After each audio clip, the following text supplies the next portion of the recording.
It's showtime.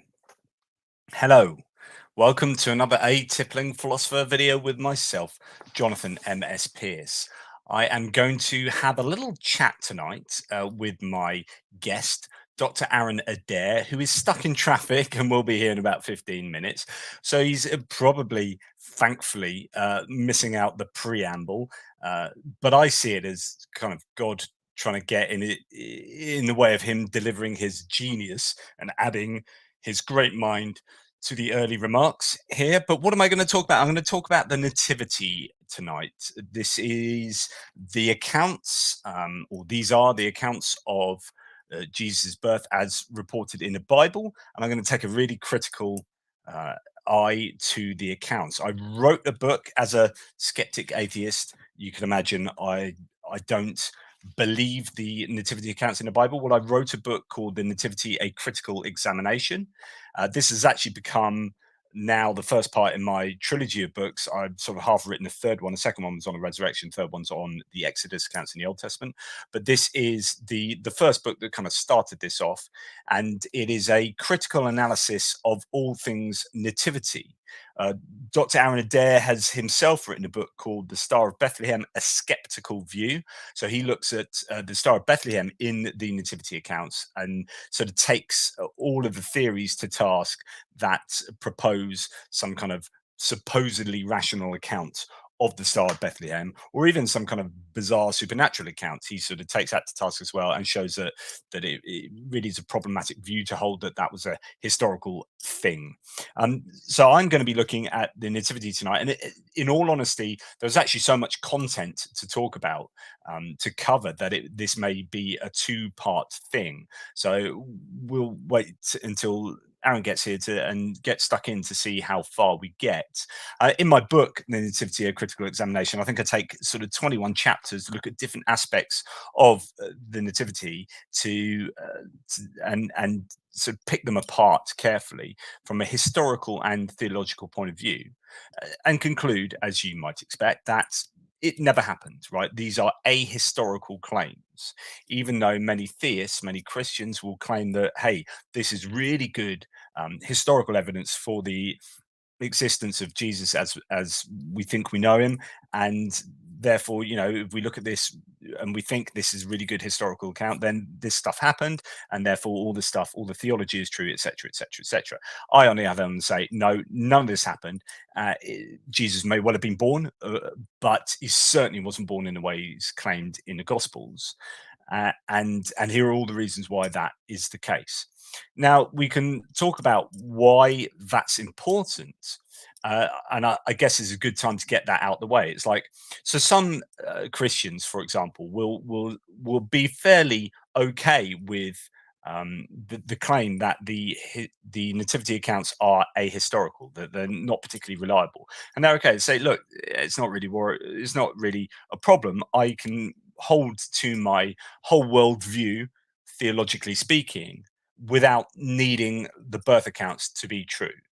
And this is kind of what the great Raymond Brown, who is a Catholic exegete, a Catholic scholar on all these matters, and he wrote the magisterial book, The Birth of the Messiah. And he basically said that there is a theological verisimilitude, as kind of theological truth to the nativity accounts. And I challenge that. I was like, if there is nothing historical behind these claims, then what are you hanging that theology on? It's to say that if you're saying that Jesus is the Messiah based on a bunch of these historical claims, and you're saying that he came out of Egypt to fulfill this prophecy, and that indicates that he is the Messiah. Well, if you're then saying, well, actually, he didn't come out of Egypt, and that didn't happen, and this didn't happen, then the whole idea that he's a Messiah based on the fulfillment of these prophecies is that if those prophecies weren't fulfilled, then what are you hanging those claims on? Those theological claims, they appear to just be sort of castles in the air, and that presents a real problem. So I think that it is important, if these historical claims to Jesus' nativity are found to be untrue, it is important. It does have serious ramification for uh, for the Christian belief. I don't think you can disbelieve the nativity accounts and then easily maintain all the rest of the stuff, because One of the really important things to remember about, and this is why I've written a book on the nativity of Jesus and on the resurrection, right? Because these are the two bookends to Jesus' life, and they are the two times in the whole of his ministry, or in the whole of the accounts of Jesus, where the events intersect with known history. And if in intersecting with known history, these events are found to be wanting, then what does that say about all the stuff in the middle? So if you're saying, right, I've looked at the historical claims of the nativity and I've looked at the historical claims of the resurrection, and both of these sets of claims are thoroughly, thoroughly problematic. And in fact, it's far more plausible that these things didn't happen. But these are the times, and the only times in the whole Jesus life, ministry, whatever, where we can have some degree of verifiability, some degree of verification. And if with this degree of verification they are found to be wanting, what does it say about everything else? So then you talk about things like the wedding at Cana and all these other miracle stories from the ministry of Jesus between these two bookends. You say, well, actually, these events have absolutely no verifiability. Who was at the wedding in Cana? No idea. How can we verify it happened? We can't. What's the extra biblical evidence? That means evidence from outside the Bible to prove that these things, or to help confirm these things happened. There is none. So what it then looks like is that all these stories in the middle of these two bookends are just mere assertions. There is no intersection with known history and no way of verifying that they actually took place. And if the times when you do have verification fail for those wanting to see some kind of historical basis for the reality of the claims of Jesus and his life, if they fail then and that's the time where you can verify or you can confirm the claims, then everything else it tumbles down because there's absolutely no verifiability for those claims. So I think it is super, super important that that the nativity isn't a historical event. And I say a single event because actually there are two accounts of the nativity and they are two separate events. But what happens is people smash them together. So anyway, what I'm going to do before Aaron gets here, I am going to go through to use as a structure my very, very old PowerPoint presentation, just to remind me what I need to say, because hey, just to caveat to all the people out there, I've got progressive multiple sclerosis, primary progressive multiple sclerosis, and I sometimes, my short-term memory is a bit short and sometimes I forget stuff. In fact, I'm going to be amazed if I remember all the things I'm supposed to talk about today. I have to do lots of revision just before I do these talks and listen to previous talks I've done and all this kind of stuff to just re-jog my memories, because I have a bit of a problem. Anyway, that's all the caveats out of the way, whatever. So let's start off what I need to talk about. Now, the first problem we have comes right out the gates, which is these nativity accounts are only found in the Gospel of Matthew and the Gospel of Luke. There are four Gospels, and of the four Gospels, the four canonical Gospels that we find in the Bible, only two of them recount this amazing story. Why is that? Why are they not? So Mark you've got Matthew, Mark, Luke, and John, but Mark is the earliest Gospel, written probably around 70, well, after the fall of Jerusalem, so in these maybe early to mid 70s CE, right? And if that was written then, and we have no reference to the birth of Jesus, and if St. Paul was around, or Saul of Tarsus, Paul the apostle was around and was the earliest source for the Jesus life and doesn't mention Jesus' birth at all, and he was writing in the 50s, maybe, then uh, what does that say? So our two earliest sources don't mention any nativity of Jesus, no miraculous stories, all of that just doesn't happen. So then you have the two middle gospels, and they have two stories that are completely divergent and are outright contradictions or outright contradictory. And I'll explain how as we go. And then you have John at the end that neglects to mention the birth at all. So this is a problem. Why is that? What best explains this? And does it look like these two gospel writers have included birth accounts just as a kind of add-on or to fulfill their own agenda? What you've got to consider when thinking about any kind of writing, and you learn this when, I mean, I've taught writing before, but there's something that in the teaching of English we talk about: audience, purpose, and task. So your task or your form, what you are doing, whether it's written or verbal communication. So say I'm writing a persuasive letter to my local MP, right? That's my well, my audience is my local MP, member of parliament. So that will define how I write this, what language I'm going to use, how I'm going to appeal to this person. And then my task, or sorry, my objective or my purpose is to persuade them to, I don't know, change the rules on the local bin collection or whatever. Right. So I've got this objective in mind and I've got my audience in mind. And those two things together will absolutely define my form or my task, which is the writing of the letter, the language I'm going to use, the figurative language or the references or the tone, the voice, all those kinds of things.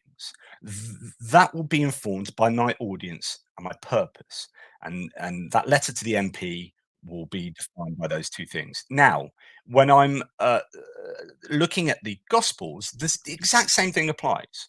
So you've got four Gospels, and each four of these Gospels will have different audiences in mind. Matthew, for example, writes for the Jewish audience. And so, therefore, you would expect a bunch of things in Matthew's gospel that would appeal to the Jewish audience. And likewise, or not likewise, Luke has a different audience. And his audience is more likely Gentiles, Greek speaking Gentiles. So he will be applying, or his different audience will mean that he will be thinking differently about what he writes and how he writes it. And so these things are really important when you are looking at the two gospels. And the great Aaron Adair is here. I'm going to add him to the stream. Aaron, how are you? Oh, sorry to be a little bit behind schedule, but time coordinates, they can always be a bit off. There was a new dark matter anomaly that kind of messed up the chronometer. Bleh. You know how it I is. Yeah, well, I blamed God and said he was just trying to make you just not turn up, but there you go.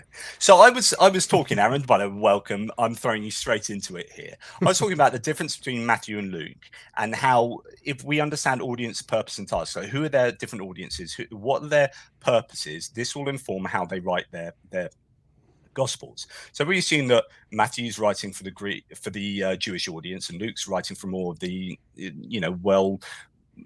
maybe well-read Greek-speaking audience. Then this will affect what they are writing and how they write it. And their objectives are going to be, and this is super, super important, their objectives are not to do history.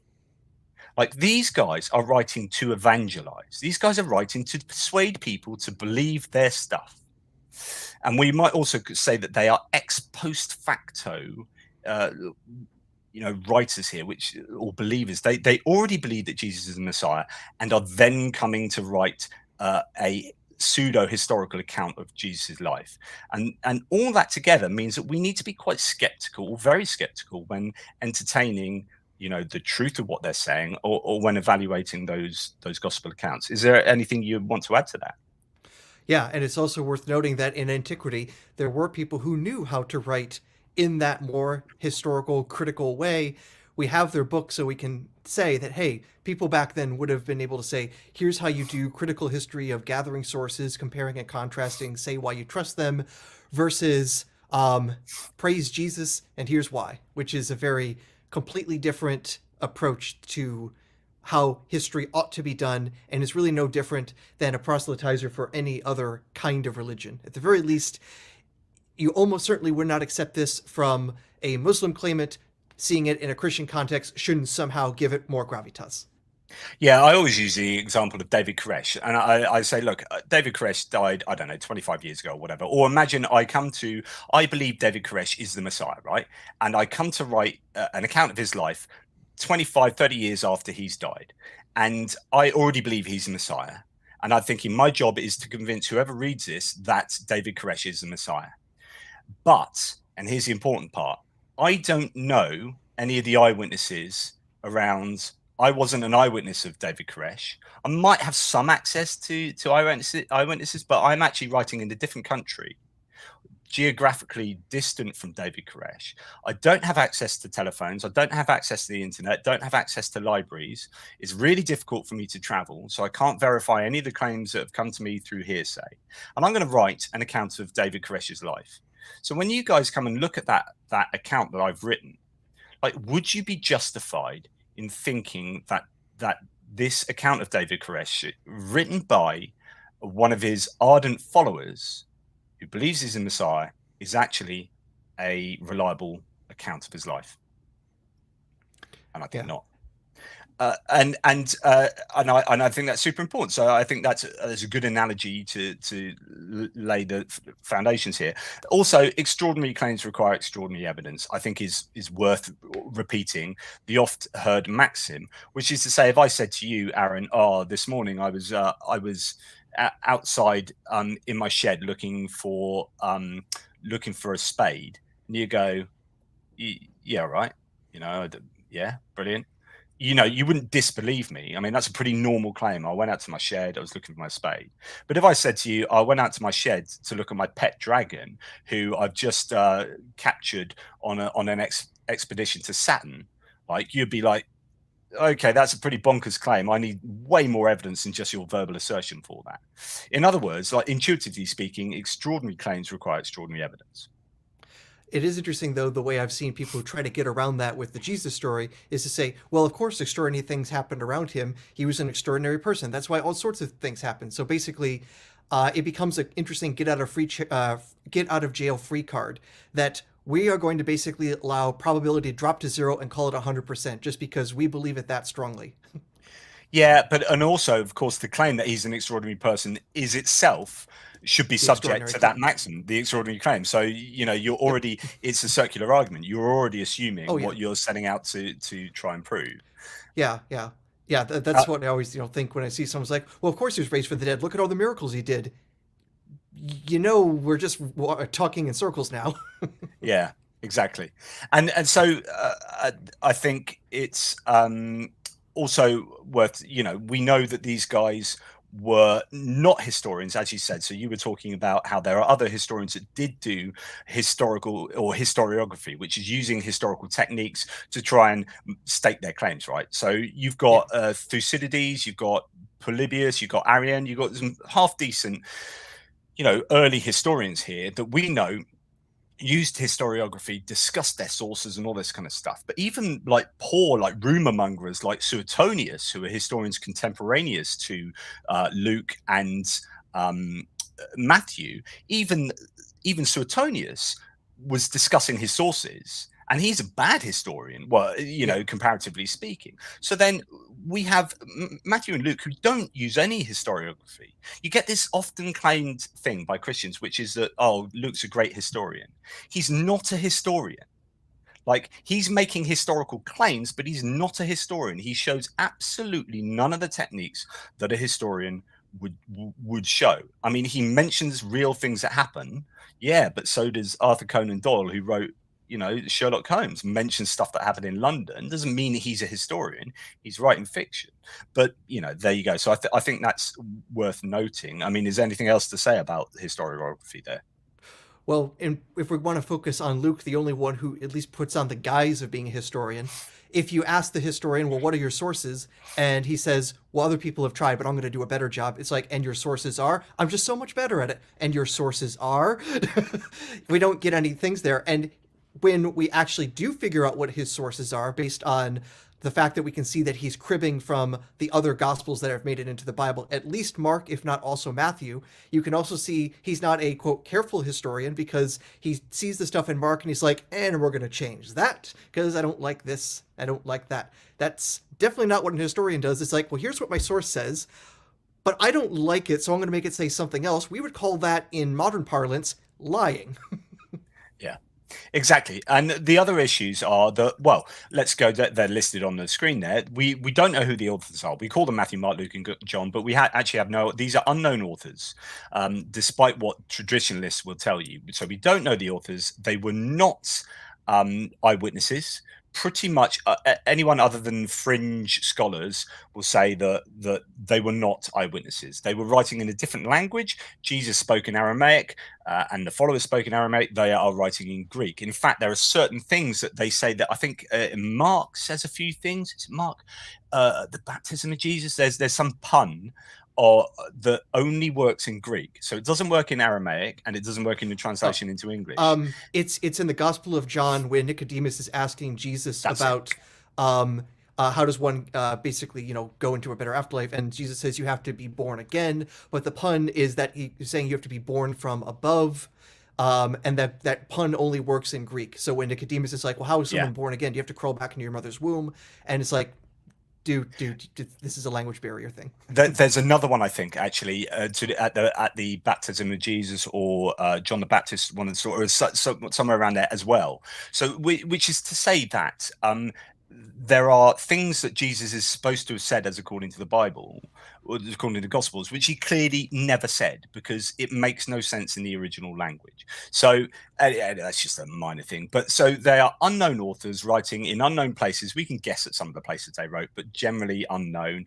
Unknown times, again, we can guess a little bit.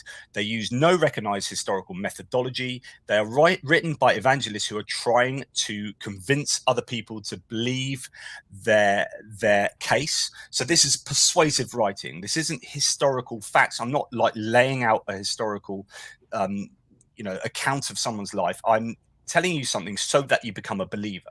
My intention is that you believe Jesus is the Messiah, not that my intention is to inform you on a bunch of facts. And then you have lots of techniques that are not particularly historically reliable. So the use of Pesha and Midrash and these other techniques that Matthew particularly uses to rehash old stories and retell them in new ways to appeal to his audience. And then we've got the idea that extraordinary claims require extraordinary evidence, which is to say that if these claims are extraordinary, we need better evidence than just 2 out of the 4 gospel writers telling us contradictory stories to believe it. The other thing I want to say is that for those of you who think that the nativity story is one solid, coherent story because you've, I don't know, been to see your kids' nativity play or you remember being in it, I always analogize it like this, which is that imagine that you have 2 cars driving in different directions, right?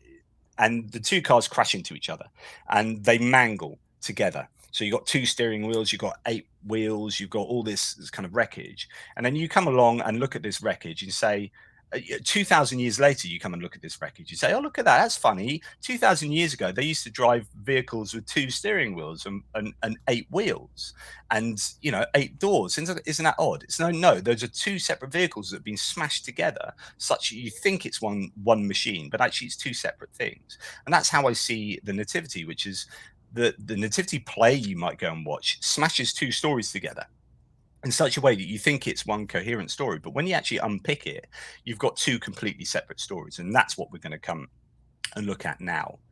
The only thing I'm going to add before we get started on the actual the big ideas is that interestingly, the Gospel of Luke, there are some very good theories that the Gospel of Luke nativity accounts were later interpolations. So an interpolation is something that is added in after the initial thing's written. And there are 2 theories on the interpolation theory, or two ways that you can see this. Is one, it was written later by Luke himself, who wrote the Gospel and then said, oh, I better add a nativity account in afterwards because of X, Y, and Z.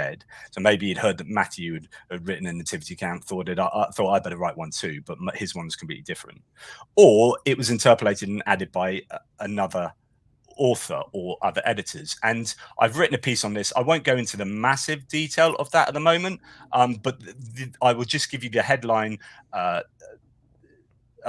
evidences that it is a later interpolation. So there's a guy called Marcion who was actually ended up being a heretic. He used the Gospel of Luke as his main sort of Bible, if you like, and he has some of the earliest versions of that. I think it's the Evangelion that actually don't have chapters 1 and 2 in. So it doesn't have the nativity, and they are some of the earliest accounts of or versions of the Gospel of Luke. They don't have the nativity accounts, and there's lots of stuff to say about that.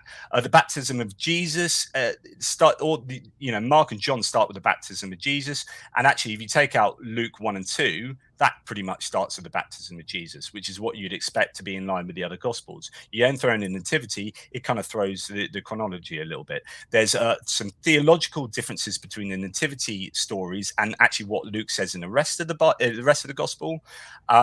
There's no internal or external corroboration. So Luke doesn't mention the virgin birth again and Bethlehem and the whole story, nor do any of the other Gospels, apart from Matthew, who mentions a different version. Linguistic analysis that says the chapters 1 and 2 are different linguistically than the rest of Luke. And chapter 3 looks like the start. So chapter 3, before you get into the baptism, you've got so it says, if you take out the opening 2 chapters, this is pretty compelling. So chapter 3 starts, now in the 15th year of the reign of Tiberius Caesar, when Pontius Pilate was governor of Judea, the Herod of Tetrarch of Galilee, his brother Philip was tetrarch of the region of and he came into all the region around blah, blah, blah, blah, blah, blah. So you've got this that's a really odd way of throwing in chapter 3, but if it starts like that, that's actually a really coherent way of starting a story. Now in the 15th year of the blah, blah, blah. So actually it reads like the start of the gospel. So that's another theory, and then there are other ones as well. Nazareth synagogue, other things to come into to call into play there. But the idea I think is a really interesting one. I think it has a lot of purchase, which is to say that actually the Gospel of Luke is a later edition, and so therefore what does that say, or then what does that say about its historical pedigree? Anything to add to that at all? I will also note that the idea that the first 2 chapters were later add-ons is actually a very mainstream view. You mentioned that Raymond Brown, the great Catholic exegete, doing a lot of work and saying that there's good evidences for that. And I've also seen Bart Ehrman also basically say a thumbs up to that idea as well, that he's also the opinion that, the first couple chapters of Luke were added on sometime later. By whom, when, is a question that's very hard to answer, but it sure looks like this is a book that has 2 beginning chapters. It has 2 introductory scenes, so it's almost certain that things have been stitched together. Yeah, and in fact, Raymond Brown thinks it's Luke that added it. He's got his own theories that it was Luke, but others think it wasn't Luke through linguistic analyses and whatnot.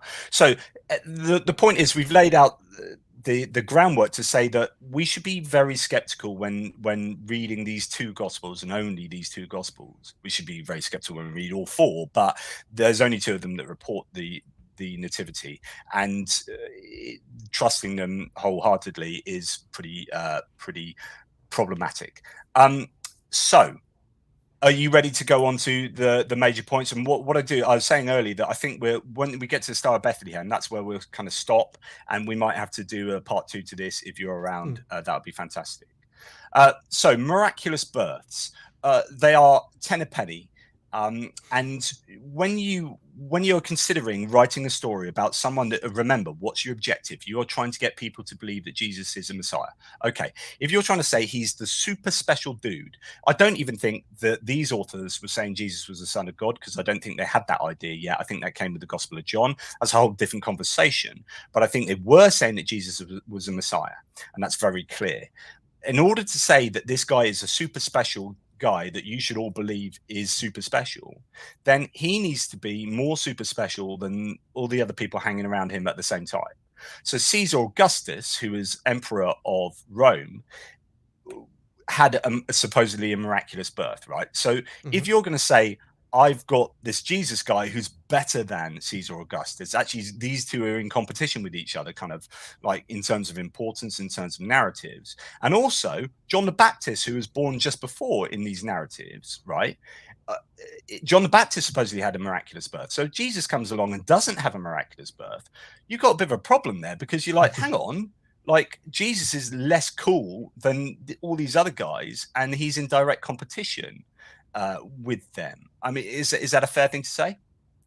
Yeah. And when we also want to test this between the internal consistency of the story, the thing that I like to point out is that in Mark chapter 6, Jesus and his family, Jesus' family, including his mother, come and basically say, "Hey, our son has completely gone out of his mind. We're trying to grab him and take him home." And really, is Mary going to forget that she somehow gave birth to the Son of God without sex? Uh, is she just that forgetful that she's a goldfish that this happened in her life? Uh, but apparently, Mark had no idea that Mary had to have this extraordinary birth. It's almost like it's a later fiction.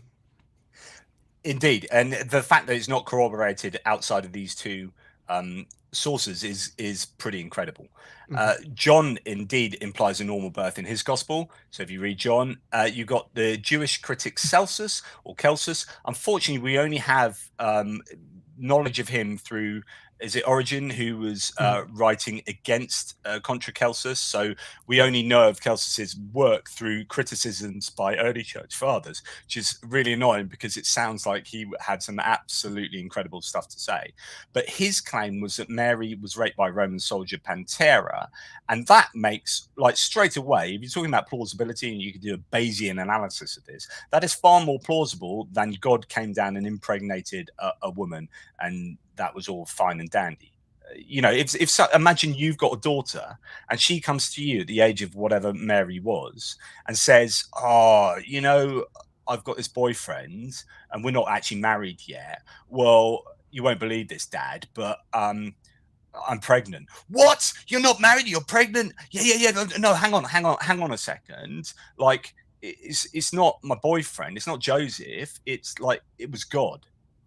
And God, and the same if she's saying this to Joseph, Joseph goes, "What? You're pregnant? It's not like Harry next door, is it?" And she goes, "No. It's God, and God appeared to me in a dream, and it's God's child." And then it's ridiculous to think that you, as the betrothed or the boyfriend or the father or whoever, goes, "Oh yeah, of course, that's what, yeah, God, yeah, no worries, that's fine then."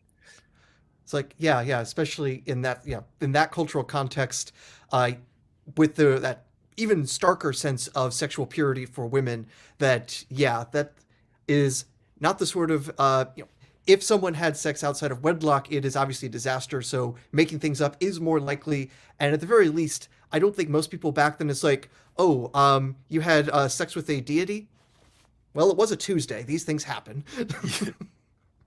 Fair, yeah, exactly. And the other issue we have here is that the early Christian writer Justin Martyr claimed that the majority, or certainly a lot of Christians, did not believe in the virgin birth. So contemporaneously at the time, there were Christians who were Christian, but were like, yeah, no, the virgin birth story is a load of bunkum. Now, if that was a rational position to take at that time, or a plausible position to take at that time, then that's a plausible position to take now. And I think that's interesting that there were sets of Christians who reportedly disbelieved the nativity accounts. What's your opinion of, because some contemporary mythologists say that there are so many parallels in the birth of Jesus' story. There are so many other myths at the time that the story is either drawing from, or they're reflecting common motifs, that this shows that perhaps the story isn't correct. And I would agree, there are loads of motifs that are drawn on. There are loads of parallel myths from the region, from elsewhere, that have the same kind of story themes and plot points. But I think sometimes people put too much store in that kind of stuff. But what's your opinion? When is the case that someone's story strongly parallels a common motif, it may not necessarily mean that that story is not historically true, but it definitely does mean that we have to be critical, and we have a lot of reason to think that we can't actually assert that it is true. So, for example, if if I was going to tell the story of the greatest American patriot of all time, and I first told you he was born on July 4th, you might be thinking I'm pulling your leg a bit, because that's just a little bit too on the nose for American patriotism, since July 4th is American Independence Day from you damned redcoats over there. Um, Don't know what you're talking about. Yeah, but There's one. obviously it's not physically impossible to be born on the 4th of July. It doesn't break the laws of physics. Plenty of people are born on the 4th of July. But if it looks like it's just meeting up with my rhetorical goals, you should at least say, I'm going to hold off on believing that until I get some sort of external corroboration. Yeah, and thank you so much in the live chat. Surprise, it's us with lots of stuff there. But I just want to pick up on this. Para Andy saying, because actually, so I heard already years ago, he says, that it was common for women who had relationships with Romans were stoned, similar to honor killings today. Yep. So if you had a baby out of wedlock, there's a chance of you being stoned. And this is actually something that Christians will use as evidence as to why Mary would have gone to a census she didn't need to go to, and was heavily pregnant, 8 months pregnant, sat on a donkey for 80 odd miles through bandit country, which makes absolutely no sense. We'll come to talk about this later. But the Christians say, yeah, I know that makes no sense. But, if she'd stayed there, she would have been stoned for having a baby out of wedlock. But the thing is, like, she's gone to Bethlehem, supposedly, and she's going to come back. She still will have had a baby out of wedlock. So that's still a problem. You can't use that as an excuse for, or as a reason for her going to Bethlehem and then coming back, because she's still coming back and she's still got the problem having a baby out of wedlock. So you still get stoned. So anyway, I just thought I'd throw that one in there. So anything else on contemporary mythology? There are loads of instances of like stories that look the same as this. Yeah, though the born on December 25th one, that one I think is more contentious. That the evidence for various gods or supermen being born on that date, there isn't really good evidence that that was actually a thing in ancient religions and myths before the 3rd, 4th century. And my best estimate on the whole December 25th as Jesus' birthday is based on a system of calculations that was actually popular in Jewish and Christian circles. The old belief was the sense of completeness that people were born and died on the same day on the calendar. And this was just slightly modified to Jesus was conceived and died on the same day. What day was Jesus killed? Well, he was killed on a Passover, which is close to this vernal equinox, which would have been about March 25th. If that's when he was conceived, 9 months later would get you to December 25th. That's interesting. Yeah, nice. That's a popular calculation explanation that is, I think, gained more and more currency in biblical studies in the last few decades. Interesting. Thanks for that. No, not heard that one. Okay, let's go on to the mistranslation of the word virgin. So the basis of this is the Septuagint. So the Septuagint is a Greek translation of the Hebrew Bible, and there's a whole story, a miraculous story about how 72 or whatever scholars miraculously came to write the Hebrew Bible in exactly the same way, same translation or whatever, and so on and so forth. But anyway, you've got the Septuagint, and it is a Greek translation of Hebrew, right? So when these gospel writers, Matthew in this case, is looking, because actually the order is Matthew would have written first, Luke would have written second. That's what I believe, and probably what you believe. Is that right, Aaron? Yeah. It's at the very least, it should not be the way that one determines if someone has had children without sex. Mistranslations are very bad ways of discovering the truth of the universe. Yeah, absolutely. But I was just saying whether you agree that Matthew was written before Luke. Oh, I'm sorry. Yeah. Much more likely than not, especially because I take the view that Luke is actually using and modifying Matthew, so I don't accept the Q hypothesis. Yeah. But I'm sure if a person who came in and said that Matthew was the last one to be written, they would have lots of arguments, and I would need to sit down and assess them much more carefully. I think generally people see Luke as being written after Matthew for a whole bunch of reasons, but and that's what I'll take. But anyway, so Matthew writing first here is looking at the Septuagint as his understanding of the Bible, right? The Hebrew Bible. Yeah. So he'll be a sort of Greek diaspora sort of community, early Christian community, looking at the Septuagint.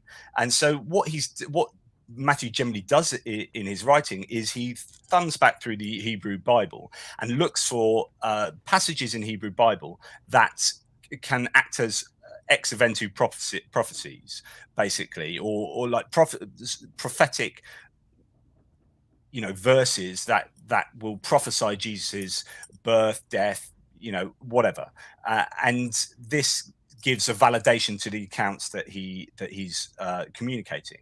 Now, what he does here is he goes back and he looks at this one particular quote from Isaiah 7 that says, "Therefore the Lord himself will give you a sign. Behold, a virgin will be with child and bear a son, and she will call his name Emmanuel." So this is where we start getting Jesus being called Emmanuel, and that he's born of a virgin. He will eat curds and honey. At the time, he knows enough to refuse evil and choose good, so on and so forth. And it says, actually, this is important, for before the boy will know enough to refuse evil and choose good, the land whose two kings you dread will be forsaken. Right. So he goes, I'm going to apply this to Jesus. And he says, right, so he's born of a virgin. Now, the problem is the Septuagint translators mistranslated the Hebrew word Alma, which means young woman. If they really wanted the very explicit word for virgin, they would have used Bethulah or Betula. And the Greek translators used the word Parthenos, which in Greek does mean virgin.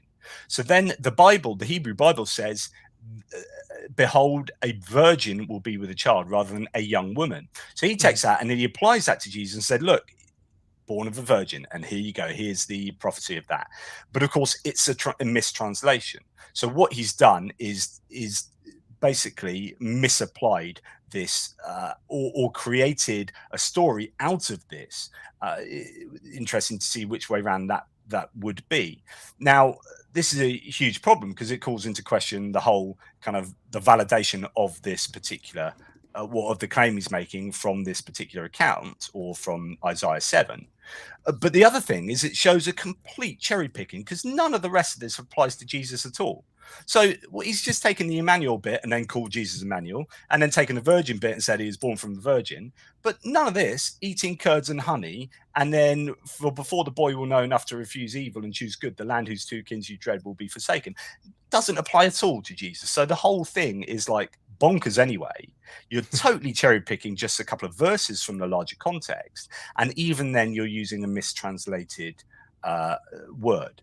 Is there anything else to add to that?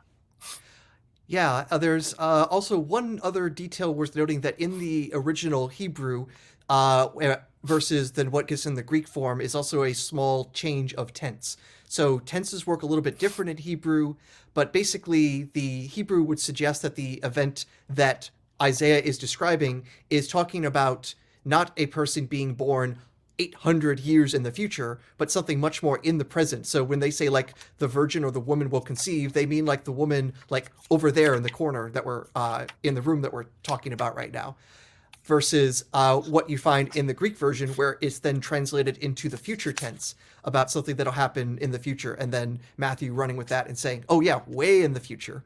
Because the greater context of the story in Isaiah 7 is the Jewish king is worried about basically armies from the north coming and putting an end to him.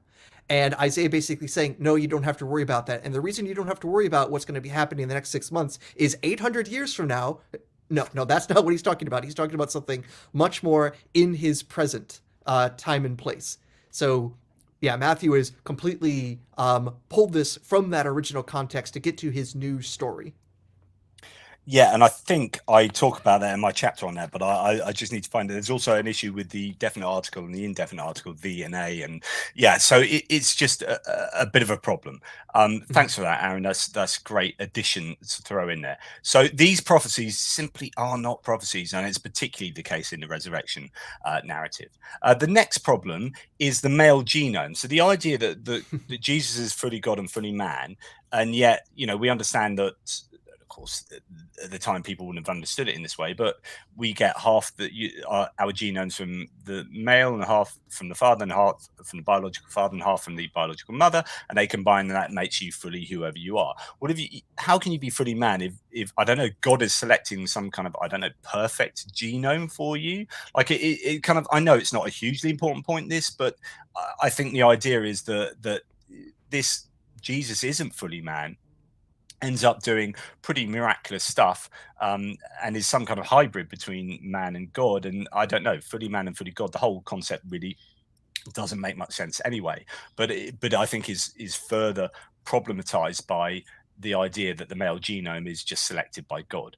I don't know if you have anything to add. Yeah, it's definitely before an understanding of genetics because the olden days, the idea was basically the woman was just a receptacle for Yeah. man stuff, and if a god is going to come along and impregnate you, they're basically coming along and filling you with their the Greek word be pneuma, the spirit, or literally a bunch of hot air, um, which in many ways is really what this whole story is. And it really is just a bunch of hot air.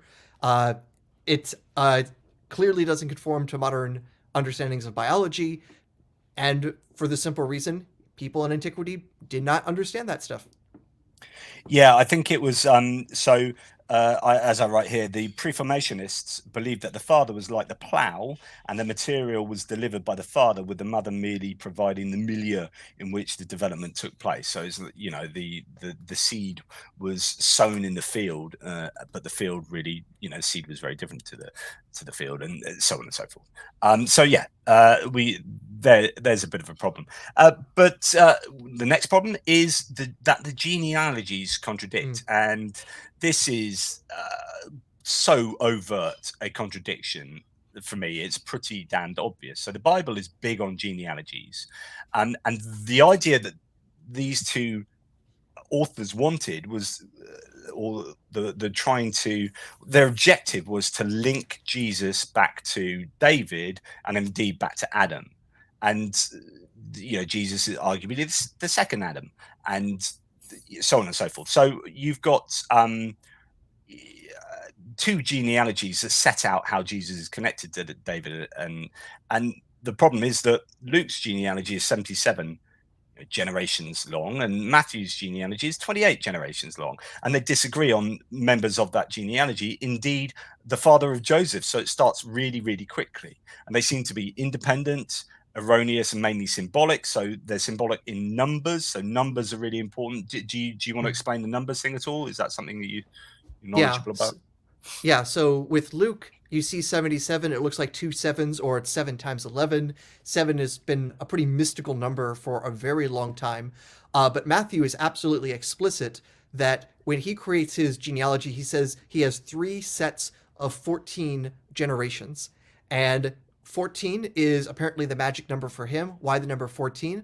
The best explanation for that is an example of gematria based on the Hebrew, that each Hebrew letter has a numerical value, and if you take the name David, Dawood, and add up the 3 letters of David into a number form, you get 14.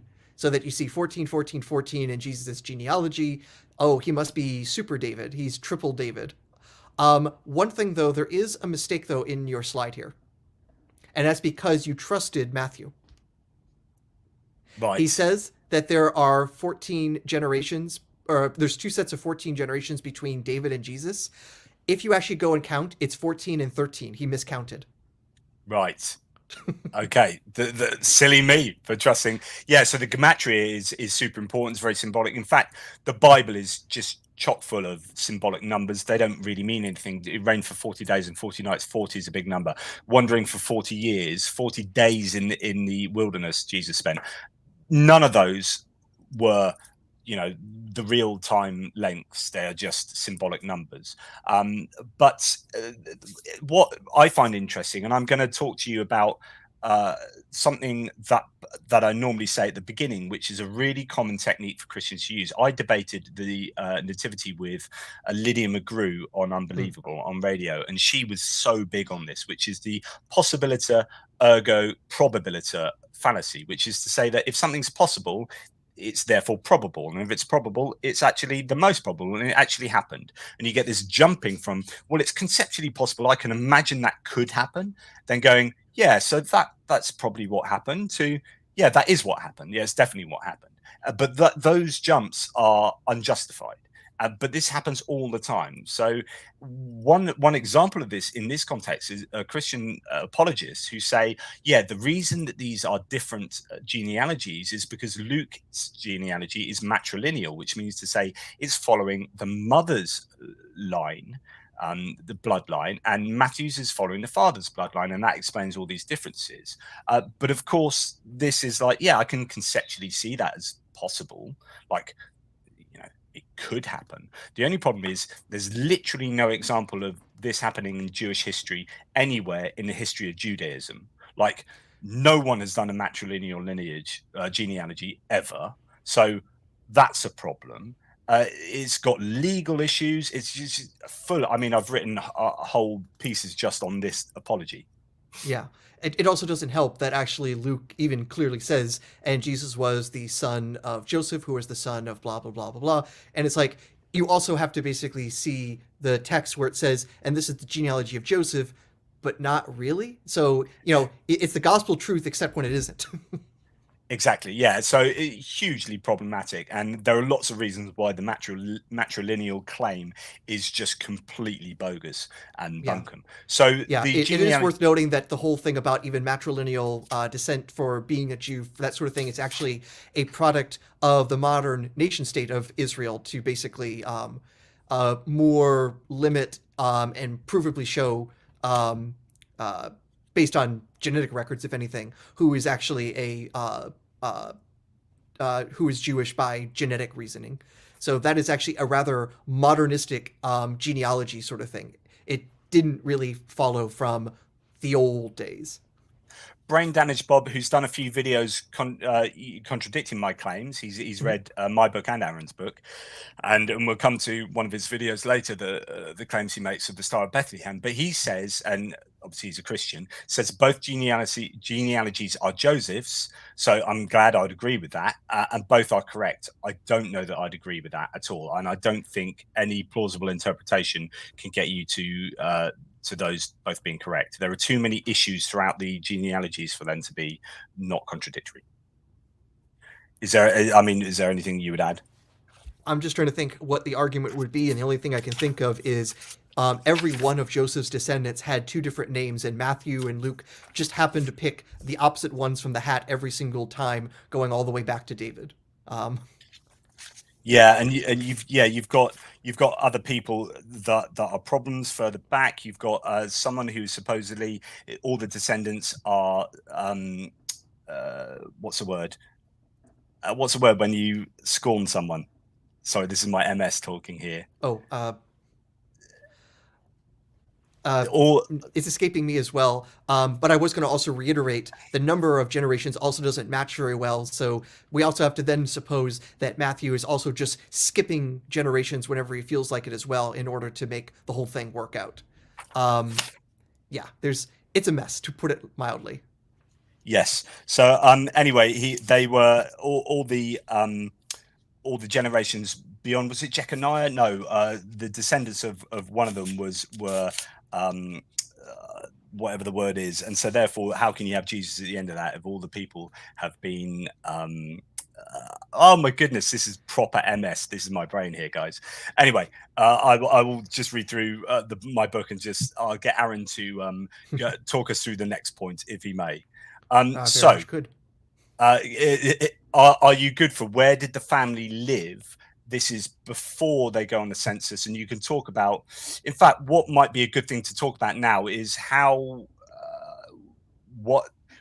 going from Nazareth to Bethlehem, and how the two accounts completely differ on how that happens, and talk about that to give the basis for what we're going to say here.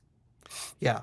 Yeah. So the important thing is if you're trying to actually read both gospel accounts of the birth of Jesus horizontally, so you basically have the two side by side, and you're just reading Matthew and seeing what it says, you see what Luke and what he says, you realize that if you were just reading Matthew, you would never think that the family originally came from Nazareth and they were just in Bethlehem for a holiday. You would be given the impression that, hey, these people are living in a house, and they originally intended to return to that house after having to escape Herod, but only don't because of the continuing negative political circumstances, and only then do they decide to move to Nazareth. While in Luke, you don't even know anything about having to escape a Herod. Instead, it's just having to make a temporary visit down to Bethlehem for administrative purposes, and a couple weeks later, they're heading back home after completing whatever census paperwork they need to do there, and also because Jesus was born there, also having to do rituals in the temple on the 8th day after his birth, and then returning to Nazareth. So you would never somehow think that these two just naturally mesh together. Instead, they look like they have very different ideas of where the Holy Family originates and have very different excuses for why Jesus is born in Bethlehem. Can I just add the word I was looking for was curse, right? Ah, So one problematic messianic obstacle for Matthew's genealogy is the curse of Jeconiah, reported in Jeremiah 22. This is where God cursed Jeconiah and all his descendants. Quote, record this man as if childless, a man who will not prosper in his lifetime, for none of his offspring will prosper, none will sit on the throne of David or rule anyone in Judah. And then kind of on and on. So it is kind of yeah. problematic for Jesus to be in that lineage. Anyway, curse was the word I was trying to think of. But yeah, this is super important, which is the idea that they need both authors need to get Jesus born in Bethlehem. And the reason they need to get him born in Bethlehem is because they've gone back through the Bible and done a little bit of thumbing through the Hebrew Bible to look for so-called prophecies. And here they look at Micah 5:2. But as for you, Bethlehem Ephrathah, too little to be among the clans of Judah, from you one will go forth, and for me to be ruler in Israel. His goings forth are from long ago, from the days of eternity. Now, the issue here, and I think David Friedrich Strauss pointed this out hundreds of years ago, is that actually you can't talk to a town here. But as for you, Bethlehem Ephrathah. So in fact, what Bethlehem Ephrathah means is actually the house of Bethlehem, right? Which is the house of David.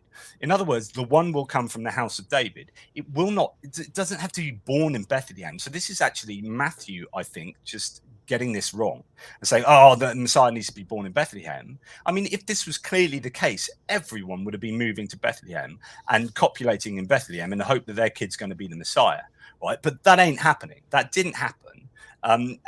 Instead, this is a kind of little known verse in the Hebrew Bible that Matthew sort of thumbs through the Bible to say, yeah, I'm going to use this. Jesus has to be born in Bethlehem. And it doesn't mean that. It means he needs to be the house of Bethlehem. But anyway, so they need him born in Bethlehem. But the problem is he's known as Jesus of Nazareth, right? And this is how he's later known as an itinerant preacher. So you've got a problem. How is Jesus in that? Well, how is he not called Jesus of Bethlehem? So that's a problem. But he's called Jesus of Nazareth. We can't unmake that happen, because I think there was a historical person, Jesus of Nazareth. I think he was an itinerant preacher. Some mythicists will disagree with me, but they had to solve this problem of being born in Bethlehem but living in Nazareth. The way Luke does this is having a census make Joseph and Mary go from Nazareth, which is 80 odd miles further north of Bethlehem, down to Bethlehem for a census, so they contrive a way that he has, the census means he has to go there, and then he comes back via Jerusalem, but via the temple in Jerusalem, back to Nazareth to be Jesus of Nazareth.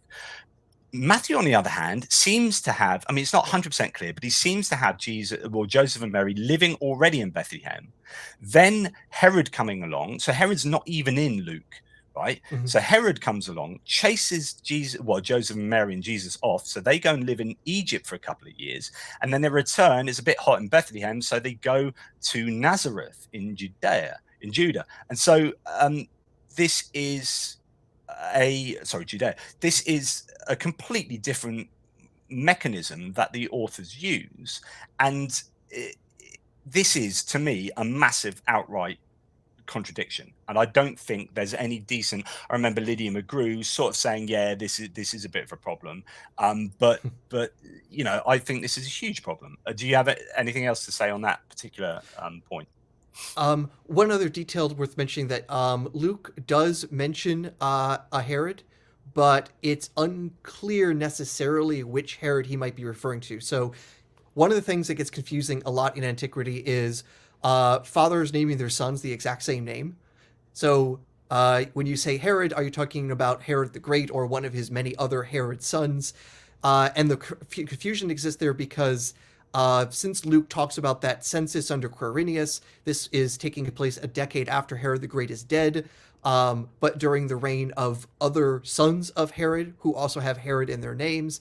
So it gets a little bit confusing about which Herod Luke necessarily means. Can he at least be self-consistent? And that is arguable. I've chatted with this with other Bible scholars, that some would say, well, he clearly says King Herod, and if you say King Herod, almost everyone instantly thinks Herod the Great, the most famous of them.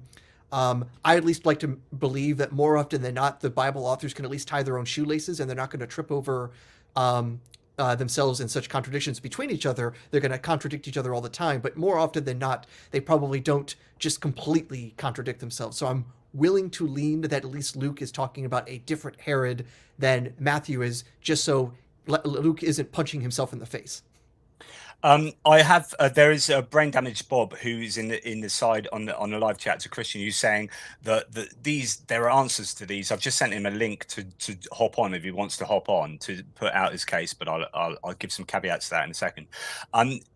I always think that the amount of hoops that apologists have to jump through in order to make these things coherent are just incredibly implausible. And it's the whole possibility ergo probability issue again, which is, say, if you can contrive some kind of possible way that this might work, the answer, the question should be, well, what's the most plausible explanation? Is it more plausible that these two accounts are just different and disagree with each other?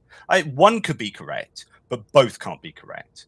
Or is it, and I would say both are incorrect, or is it that actually you can successfully jump through hoops every time there's a contradiction?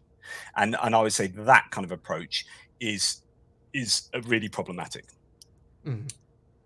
So we have Bethlehem and the way of getting to Bethlehem as being entirely different for both of these two authors. Now, Bethlehem is a good, I think, 82 miles or something from, as a crow flies, from Nazareth. Now, you have to cross some pretty dodgy bandit country there. It's going to be unmetalled roads, gravel, dusty roads or whatever, on maybe with a donkey, maybe not. I mean, that's a bit of a modern, perhaps, myth added to the story that Mary's on a donkey. But if she wasn't, goodness me, it makes it even worse. I mean, she's 8 months pregnant, but we'll come on to that. So this is, to me, the biggest problem of the whole nativity, the double nativity, coherent single narrative claim. So the problem here is that we are pretty damn confident that Herod died in 4 or possibly 5 BCE, right? So there's lots of really good evidence for that. And we are pretty damned confident, even more confident, I would say, that the census of Quirinius took place in 6 CE. Now, you can also assume that Herod probably wasn't charging around trying to chase Jesus or his parents while he was just about to die. And in fact, they stayed in Egypt for a couple of years, it appears, until Herod the Great died. So you'd imagine that Herod chasing around happened a couple of years before his death. So in fact, that 10-year gap appears to, or is more likely a 12-year gap. So it's probably, the accounts of Matthew are probably happening in around 6 BCE, and the accounts of Luke are happening in 6 CE.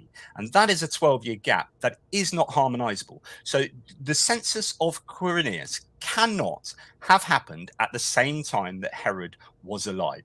It is impossible. But and we've got really good reason to believe those dates. So, for example, with and you can talk about the stars or the eclipse involved with the death of Herod. But before we get there, we've got the dating of Josephus. Now, he's pretty good on dates, Josephus, as a Jewish historian. You can challenge him on like numbers of people in this battle and that or whatever. But when it comes to dates, it's all fairly well interconnected. And if you start taking away that 4 BCE date of Herod dying, then everything else falls apart. And actually, all of these are corroborated by other factors as well, and by extra biblical or extra Josephine claims. So 4 BC is what Josephus claims. You've got historian Cassius Dio, who did not use Josephus, also having the 4 BC claim. And you've got coinage. So we know the Roman leader at the time was Varus, a guy called Varus. And the Roman governor, and he was on coins at the time, and he was governor while Herod was alive.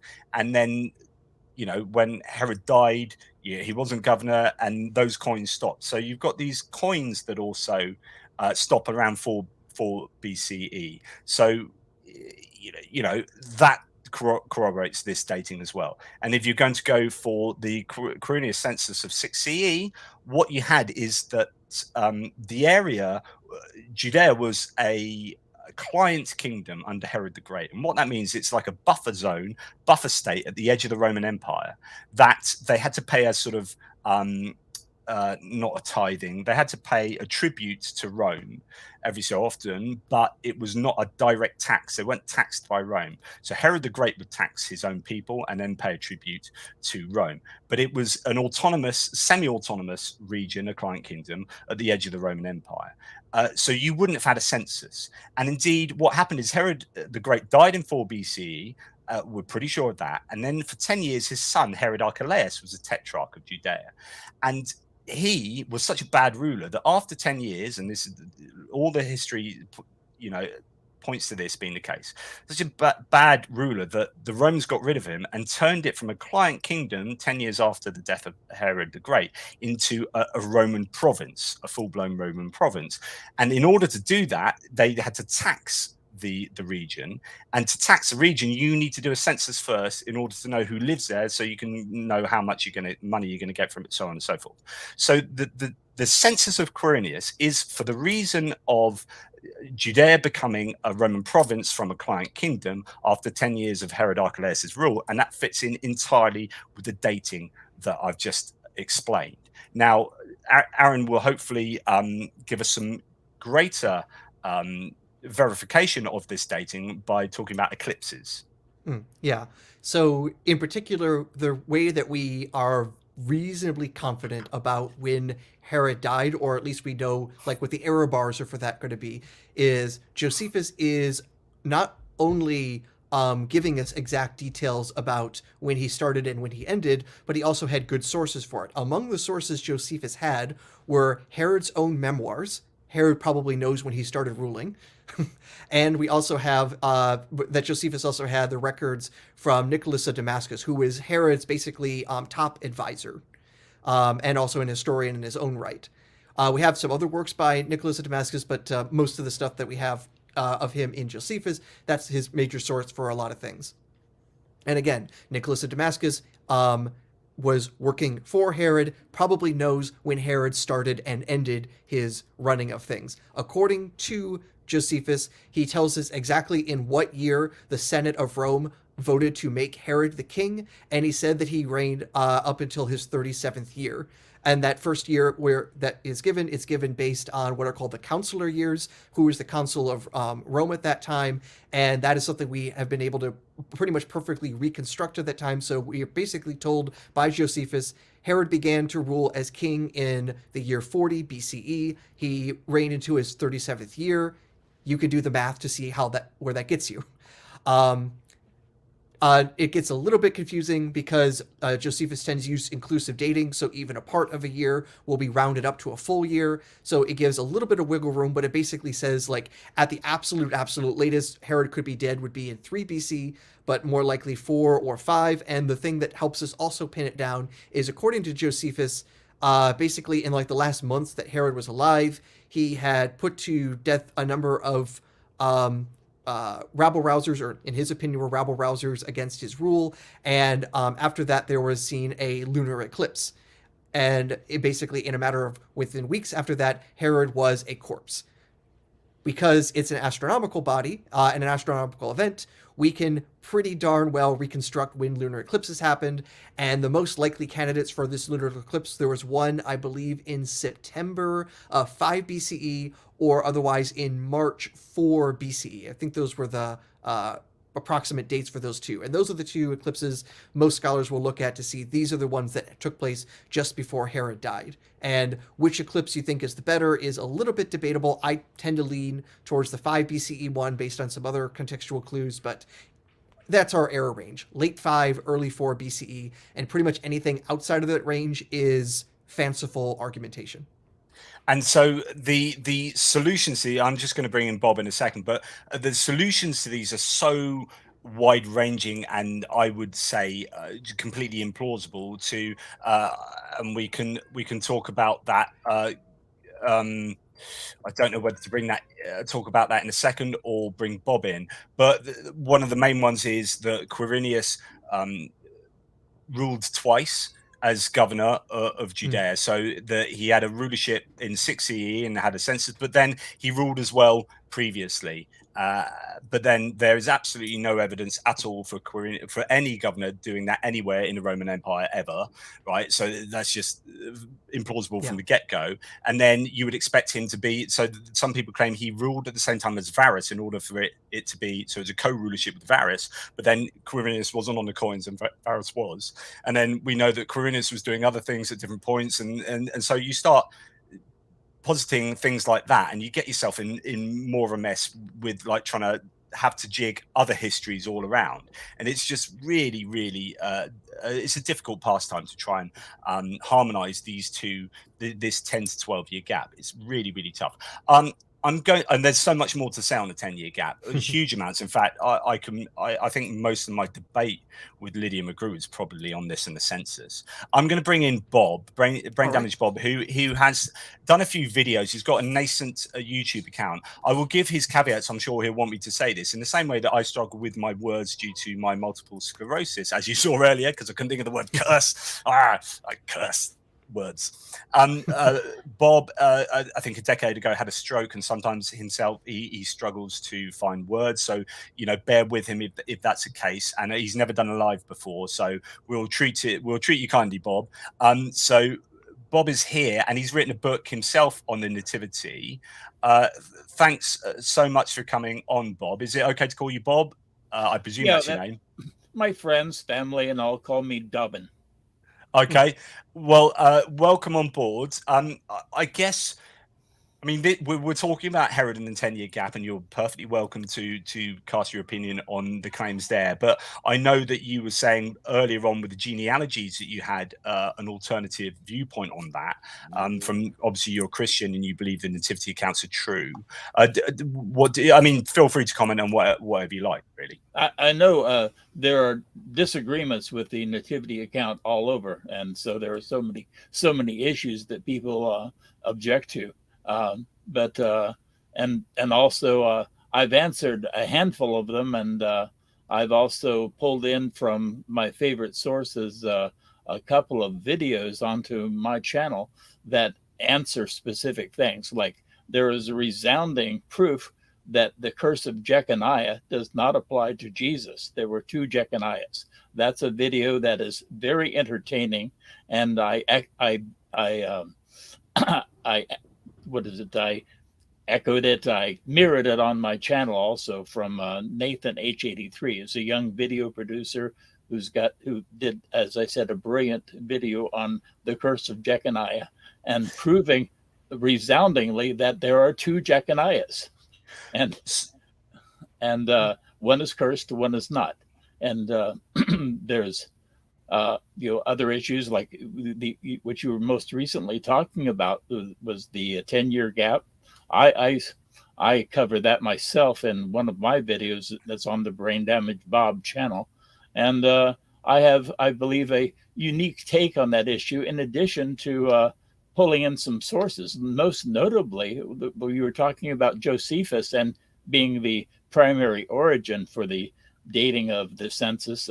There's a paper that was recently written by John Rhodes, and his papers makes the point that Josephus seems to have misdated the census of Quirinius, and the basis of that is that apparently Josephus was not aware that a character by the name of Sabinius was this one and the same as Quirinius. I think there was a town with a name like Sabine or something, and then that he was like called Sabinius, as that he was from this town, like Jesus was sometimes called the Nazarene. But the take all, one tidbit that was in this paper in addition to that is that there was Varus and Sabinius took turns administrating the region because Varus was incompetent in Augustus's eyes, that he kept calling him back to Rome for this or that. And during those times when Varus was missing, Sabinius administrated the area and commanded the legions. And there is one communication that is still existent where Sabinius and Varus together sent a message to Augustus saying, detailing how much revenue Rome could expect from each of Herod's territories, which is indirect indication that a census was conducted during Herod's life that involved Quirinius, while he was being identified in this letter, however, as Sabinius. There's things like that that are mentioned in detail on these other sources. I wondered, I thought after our previous conversation, perhaps one of you would have gone and looked so that it wouldn't sound as though you weren't familiar and you'd start refuting the concept. So I mean, I'm unaware of the Rhodes paper. I'm just looking at a couple of comments on the paper saying that it should receive more criticism, especially since it challenges a consensus. There is a lot of perhaps and possibles in it, and I don't know how the author simply jumps to his case being the more plausible reconstruction. Also, the last two paragraphs before the conclusion make me scratch my head. And someone else saying, certainly a complex argument with plenty of this guy was really also that guy, and it doesn't track to the one the census would have been conducted during the reign of a tributary king, so Herod, and that the census would be of the world, and so on and so forth. So there are issues. And the problem is, for both us to react to that paper if we don't know about it, it's very difficult to do that live. So, but I appreciate you bringing that to my attention. Okay, I'm sorry. There, all the other issues, that you mentioned, that they need to be dealt with individually, and sometimes, as I pointed out in one of my earlier videos, it generally takes 3 orders of magnitude more words to refute an assertion than it did to state it originally. So it's not a rapid thing that you can go back and forth with. That's called Brandolini's law, which is it? Yeah, so the amount of effort it takes to but actually I would use that in slightly different context, which is, someone makes a completely bullshit claim that's a really simple thing to say, and of course I wouldn't say my claims are those, but it then takes so much more effort to undo those very easy to make assertions than it does to make the assertion in the first place. So yeah, it's called Brandolini's law for those who are so go and look it up. Asymmetry, it's what and so it's difficult for me to comment on the Rhodes paper, so you had to forgive me for that. Though I can say a few things, though, because again, we do have the issue that Josephus's narrative as is still very consistent with numerous independent sources. So when we look at, say, the coinage of the sons of Herod, it indicates that Archelaus was ruling for 10 years, because that's the time frame that we see that sort of coinage existing, which is consistent with the 10-year gap between Herod's death and the census. Josephus also isn't just, we'd have to be more than just confused about names, because he explicitly says the census that has all the attention was in a particular year after the Battle of Actium, which would place it in the year 6 or 7 CE. So even if he somehow had the name wrong, he still says in a very particular year, this is when the census took place. And if there had been earlier censuses, it also should have caused some other historical issues. Namely, when the census under Quirinius that we know of did take place, it caused rebels like Judas the Galilean to emerge. If there had been an earlier census, why did that not also produce the same sort of rebellion, but we only see it in this later time? It seems to suggest this was the first time that this sort of administrative taxation was starting to happen. And my contribution to the debate is that one of my favorite Bible translations translates this mention of the census differently than all other translations that you'll encounter. And it says that this census was first done while Quirinius was governing Syria. It's a slightly different wording, but it's odd in that it says this census was first done.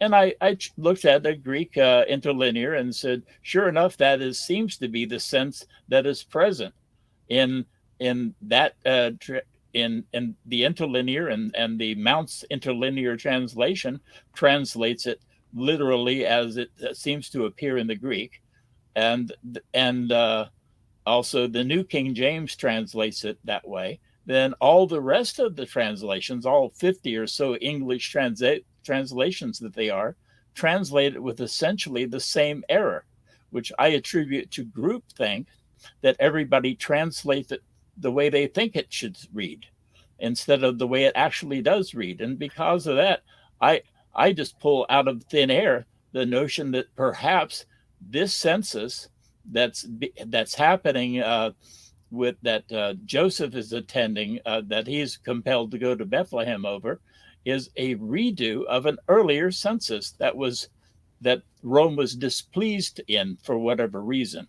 And I posit some reasons that are potentially it, but But the problem with saying that, Bob. Sorry to interrupt, but the problem with saying that is that in order for there to have been an earlier census, you would have to accept that Judea was not a client kingdom and it was a province of Judea, and that just messes around with absolutely known history. So there just isn't the space to have a census until Judea is a Roman province. There just are no client kingdoms that have censuses, Roman censuses. Especially given all the other information that Luke gives us as well, that absolutely, well, I would say validate that as the census for tax and administrative purposes for the Roman province. I just don't know that you can get an earlier census. I don't know how authoritative this author was, this paper that I cited, that it was quite involved, but within there he did cite this communication that I suppose it's authoritative that it does exist, because it would be rather bald-faced for him to lie about it. But saying that there exists communication between Verus and Sabinius to Caesar, detailing what income Rome could expect from each of Herod's territories. And just that simple description does imply that something resembling a census occurred within Herod's territories while Herod was alive, in direct contradiction to the facts that are causing this disagreement. But I would, like, straight away, I'll be thinking, well, is that someone supposing the amount of revenue you would get from these regions as tributes?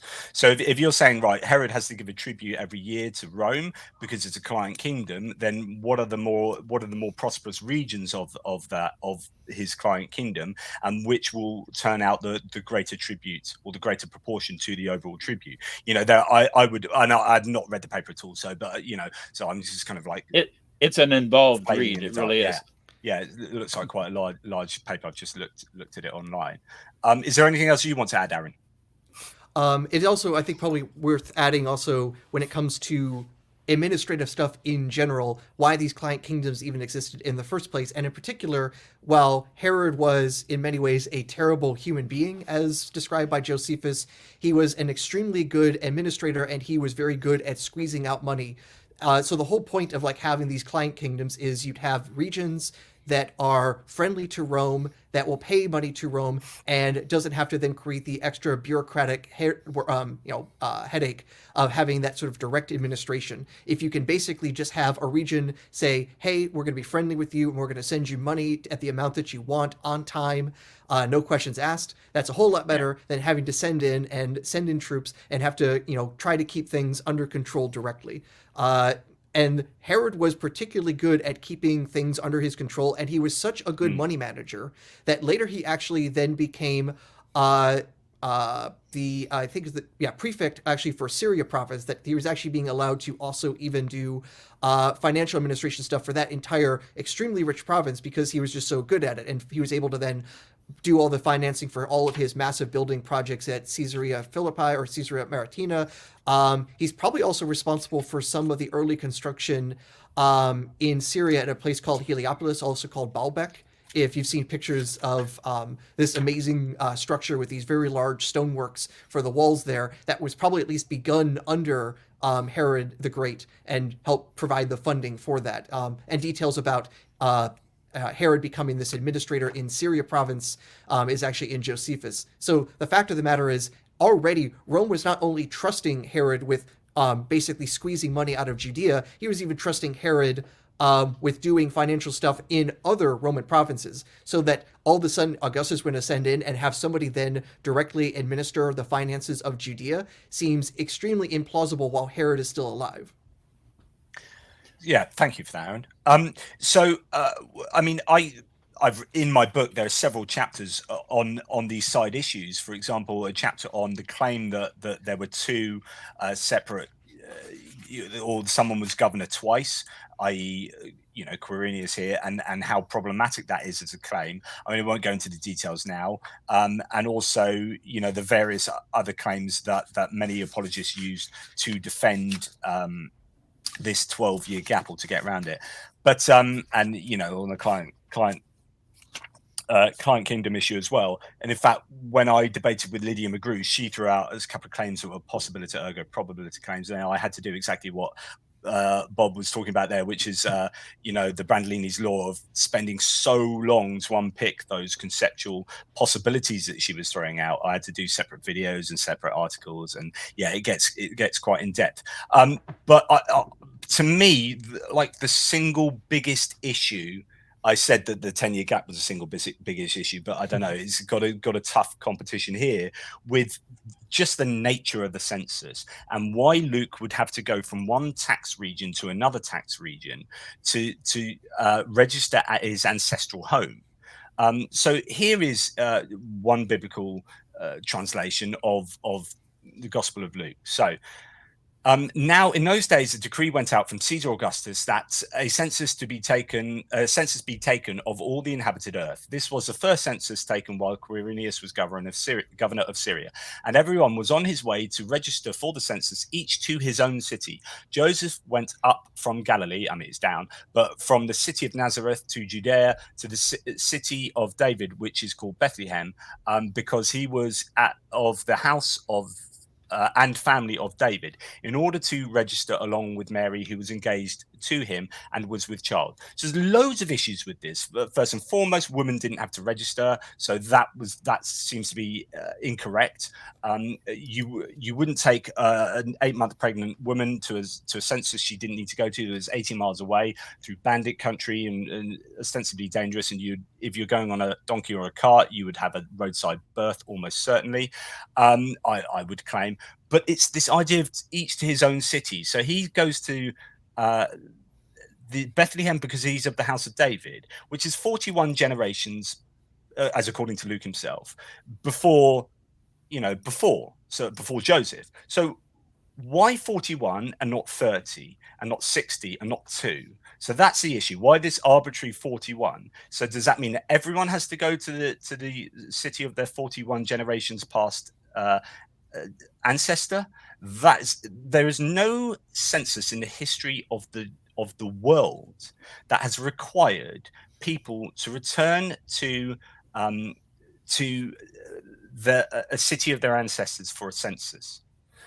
For a tax census particularly, or for some kind of administrative census like this, there's just no evidence of that ever having happened. And so I would like to offer a possibilitaire ergo probabilitaire response to that. Let's do it. If of all the people on the planet, only one group had a law issued by their God that they would have to return all property to its original ancestral owners on a 50-year interval. That was the Jewish law of Jubilee. And even though after the captivity and the return from captivity, I'm sure that people just couldn't figure out how to respond to that edict from God of where the property was going to go and who owned what. However, since basically the registration that would be imposed by Rome was in preparation for a graduated income tax, which is what they typically did. They find out how much wealth you owned and how much property you owned and determine how much they want to take from you. I'm sure it wasn't many, but no doubt some of the Jews, in order to confuse the issue of how much tax they were going to have to pay, would say that, oh, I'm not going to own that field next year. That's going to go back to so and so. That basically the call for the requirement for people to go back to and then report to an area according to their ancestral lineage would be a logical authoritarian response by the likes of the Romans. Say, you want to jerk us around? Well, we can jerk back. And doing that, Now, I, the cities in particular, like Bethlehem or what have you, what I'm thinking that there is a list of cities detailed in the beginning of the book of Ezra. That is the listing of all the people coming back from that wave of returns from Persia, and they're numbering the people and telling the cities, about 40 different cities that they were to return to. Bethlehem was a city on that list. And so if there was a list of return to cities where the registrars were going to be located, that these registrars would have the genealogical records for all of the people expected to come to that location, and then they would be able to sort out and wipe out the confusion that people are trying to throw over the issue of what property is going to be owed by so whom. yeah, That the is question. completely me making stuff up out of thin air. However, as Yeah, a plausible answer to I the don't think. mystery, But I why don't they think would it. have, I don't think it is plausible, because you've got to ask yourself, why have a census? So the way Romans did censuses was to send a censor to the local place. So actually, you don't go somewhere else to get a census. Actually, the censor comes to you. It comes to your local place, and then you just pop down to your local place. but but You say, they because at the end need of the day, the point of these, no, but the point of these is to say, how much money is each place going to is it worth? How much can we tax it? So why you would go from one tax region to another tax region is it's just completely bizarre. And why that you would was the have to go answer. to, but I'm no, but sorry to interrupt. Yeah. yeah, but so like it seems completely contrary to the intention of what the census is. But also, again, we go back to this thing. Well, why is he going to the house of David? Why not any of his other? Why is he arbitrarily chosen 41 generations? Does everyone know their ancestors to the 41st generation? So I don't if the think whole 41 is magical. I think it was just they said everybody from David report here. Everybody from they were listing out names but of if you what if okay, but patriarchs, oh no, but that's not that 41 I don't think generation, just I no, but whatever. I don't think you understand the problem that begets, which is that if you're from the house of David, that includes everyone from the first generation to the 67th generation, and how many times in between, and also you can do that in very particular ways, and you can get to the same. You'd have like the idea that every American president can be linked to King Charlemagne of France. You know, Yeah. you would have half of Israel going to Bethlehem because they are of the house of David. It is just entirely bizarre and preposterous. Sorry, Aaron, did you want to say something? I also just wanted to actually run some numbers because that's what I do. um, if there are 41 generations between David and Joseph, just assuming two kids from each one of those breaking off generations, that's 2 to the 41st power possible ancestors that would then claim Davidic ancestry. And number-wise, that leads to about 2 trillion people. I don't think Bethlehem's going to have enough space for that population. Yeah, Okay, this is I'm what I going to said in say my 2 trillion people are chapter. going to show up as a result of this requirement. I think we're playing with numbers in a strange way, because you would If you're admit saying that everyone, well, your particular claim was everyone who's a descendant of King David go here. I just ran the numbers and realized, that'd be planet Earth. Yeah, literally everyone can connect themselves. So the point is, you can't arbitrarily say of the house of David, or you can't arbitrarily say of 41 generations, because why is Jesus he's of the or Joseph? He's of the house of David, but he's also of the house of all the lots of other potential. Are you saying that no genealogy makes sense, that he could not trace himself But back why is to he not at the David? house of Jeconiah? Why is he not at the house of Jeconiah? Well, they drew the line somewhere, and they come up with a So list 41. no, not 41, but probably a list of patriarchs, because other families, would have, depends on how much sex they had, how big the count would have been. Did they have sex? Did they have children while they were still children, or did they wait until advanced age? So 41 was in the magic number. The lineage of David in Joseph's case was the magic number. Other families in Nazareth, I would say, who were descended from David, would have other report 2 cities, I would think. That's a logical thing. but it's just completely bizarre because you'd have the entirety of Israel getting up and moving to different places to go to their ancestral town, which They completely did for that anyway. no one be working. No, they wouldn't. Like no one gets up to go to a census at some arbitrary mark in their ancestry, and then A, you wouldn't even know that, but B, or not everyone would know that, and B, if everyone's getting up and moving place, then you are going to have a complete economic suicide of the country as the entire country gets up and moves to a different place to like imagine now that you are asked to go for a census to someone who has 41 generations in your past. Like I can't even begin to think of a nightmare. If I work for the Office for National Statistics and we do censuses, right? If we were to ask people to go to their ancestral home, like well, the census would fail, which just wouldn't happen. So like I think like to think that the Romans would ask this, who are so tight on organization and all about the money, I think this is just that makes absolutely no sense, and I'm absolutely positive of that. And you know, I devote quite a lot of time in the book to this idea that you just wouldn't be required, and to go to a different tax region for a tax census, just yeah. Anyway, For the sake of the records, I could see them going to a location, but the notion that okay, it's happening. I've blown it out of my head. The I mean, just if you're struggling now, I'll just jump in. I mean, I've got lots of reasons why Luke's census makes no sense, but migration rates are 3%. So if you're moving around, it's like 72% of a given population would have migrated in 41 generations. In other words, virtually, and that's a really conservative estimate, virtually no one's going to be living where they're supposed to be going to do their census. And as I say, it'd be economic suicide. And you know, all that time that these people are traveling very long distances to do the census, it's costing them, and the opportunity cost of not working and this is for tax. I mean, the Romans want money.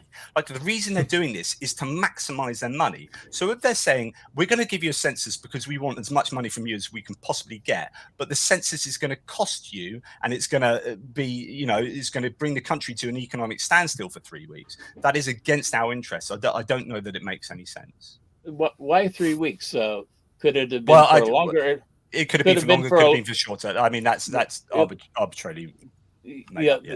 I believe that the report to time was probably longer than 3 weeks, even just because you don't want to overwhelm the registrars. Rather, you just get it so that they only have to deal with, you know, a comparative trickle. And then the other is that it's not unusual for people to travel across country on a regular basis because it was commanded according to their law. 3 times a year, every male and every Jewish male had to appear before the Lord in the temple for 3 feasts, and they frequently brought their families along, and so they dealt with it. It was an interruption to their income or whatever their livelihood was back in their home city, but they dealt with it because it was expected, and they did it. If there was a Roman requirement that within a certain time frame you go and you show up, and it was probably by household as a result of the indication of the African census, by the way.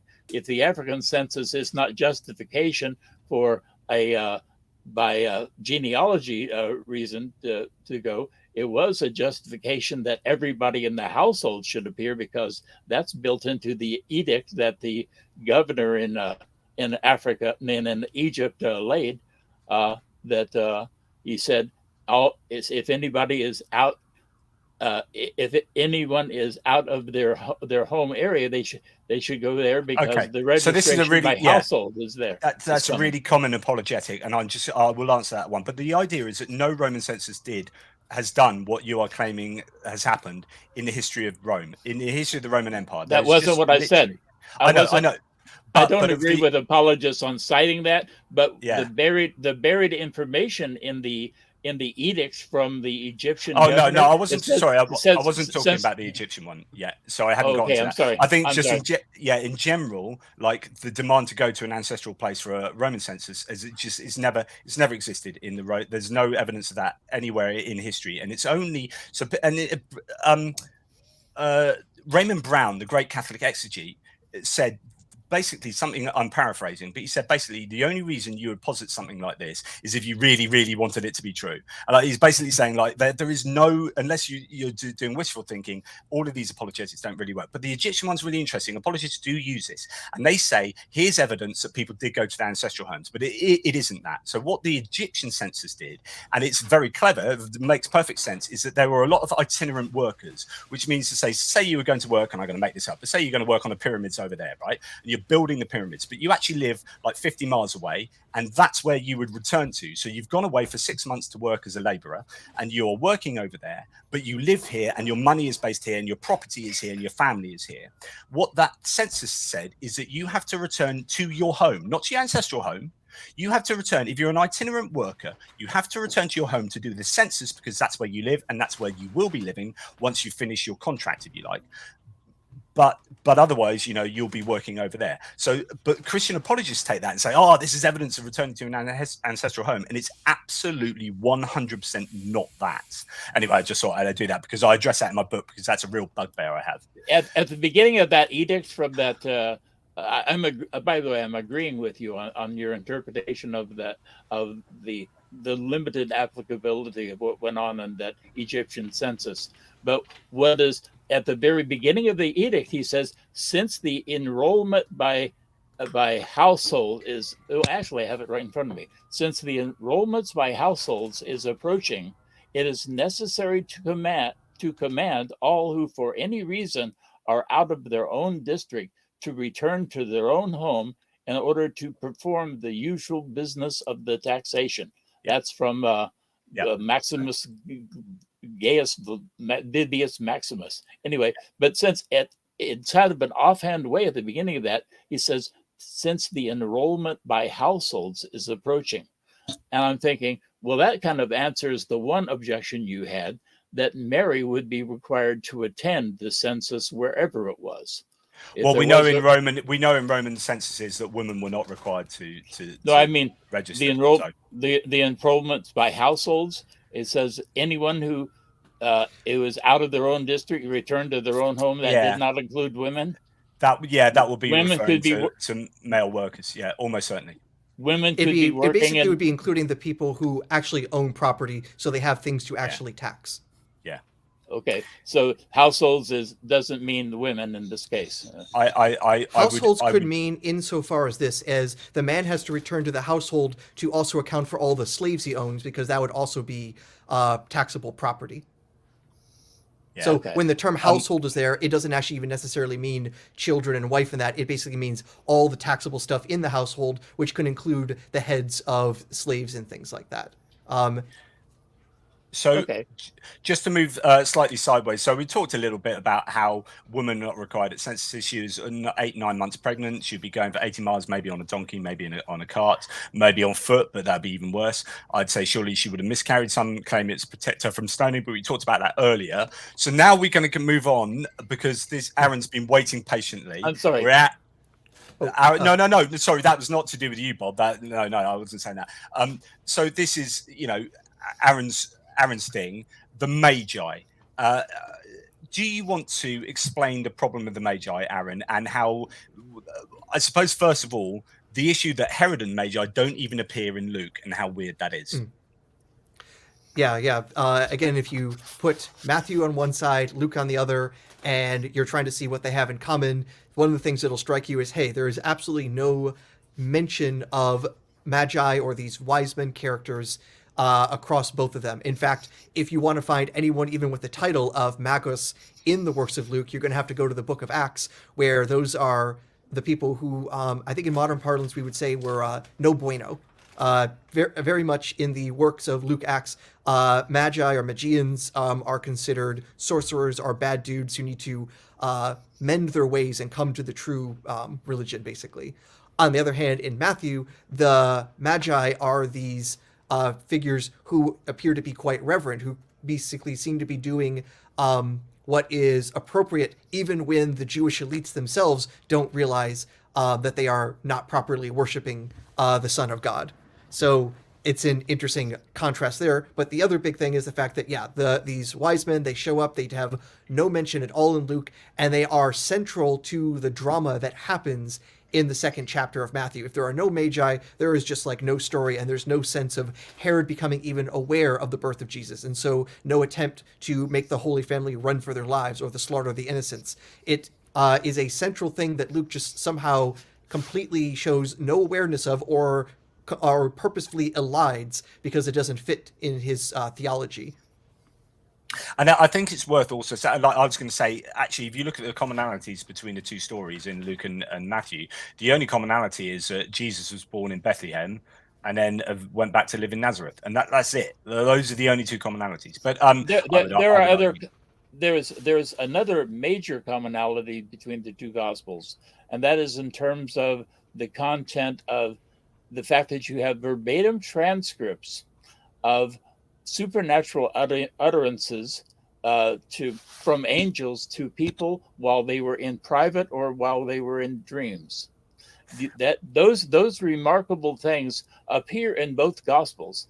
They don't appear elsewhere in Scripture that we have, and I kind of think, how did Matthew get this information about Joseph's dream verbatim? Did he just make it up out of his head, or did he get it from some source? And then also in the book of Luke, you have amazing word for word transcripts of what the angel said to Mary, what the angel said to Zacharias while he was alone in the temple. You have the back and forth between Mary and Elizabeth. Yeah. So I suppose what I was saying is that those are different because they're different people getting different things said to them at different points in time. So I wouldn't have called that a commonality, but I see what you mean. It depends how you draw your reference sets. But I draw a significance from that. Is to say that when you ask the question, say, what if all this stuff is true in spite of the contradictions? You figure, where did Luke and Matthew get this information? You realize in every example of this very very amazing content that's word for word stuff by angels while people were in private. The problem, as Rich says here, the problem is that that's not word for word. I mean, you don't know that that's verbatim. The word verbatim is doing a lot of heavy lifting there. You have absolutely, I mean, that those things were actually said is I would say it's a mere assertion of each gospel writer, and there's no way of knowing whether that's verbatim. And in fact, the same, I think you've got the same problem when Jesus is speaking to Pontius Pilate privately. It's like you have absolutely no way of knowing who was there, who could hear that, what's our source for that. And again, it's just ridiculous. What in my opinion would be, I would find that really deeply implausible, but you see that as a sign of like, we must have so you would see that as a sign of the traditional ascription that that Joseph was the source for one gospel and Mary was the source for another gospel, and then we have, I guess. No, actually, that Mary was the source for both. That she either had a freakishly perfect memory, or that she took notes and kept those notes for a lifetime. And then if she had the freakishly perfect memory, then apparently somebody in the commune that formed in Jerusalem after Jesus's resurrection must have sat at Mary's feet and took notes of what she said as she recited the early birth narrative. Then I figure I called it Mary's Book of Remembrance, but it was probably, instead of a book, it was probably multiple pieces of parchment that got separated into two different hands inexplicably. But that if it was completely pious fictions, if what was written in Matthew and what is written in Luke are two independent pious fictions that somebody made up, you would expect a lot of contradictory overlap.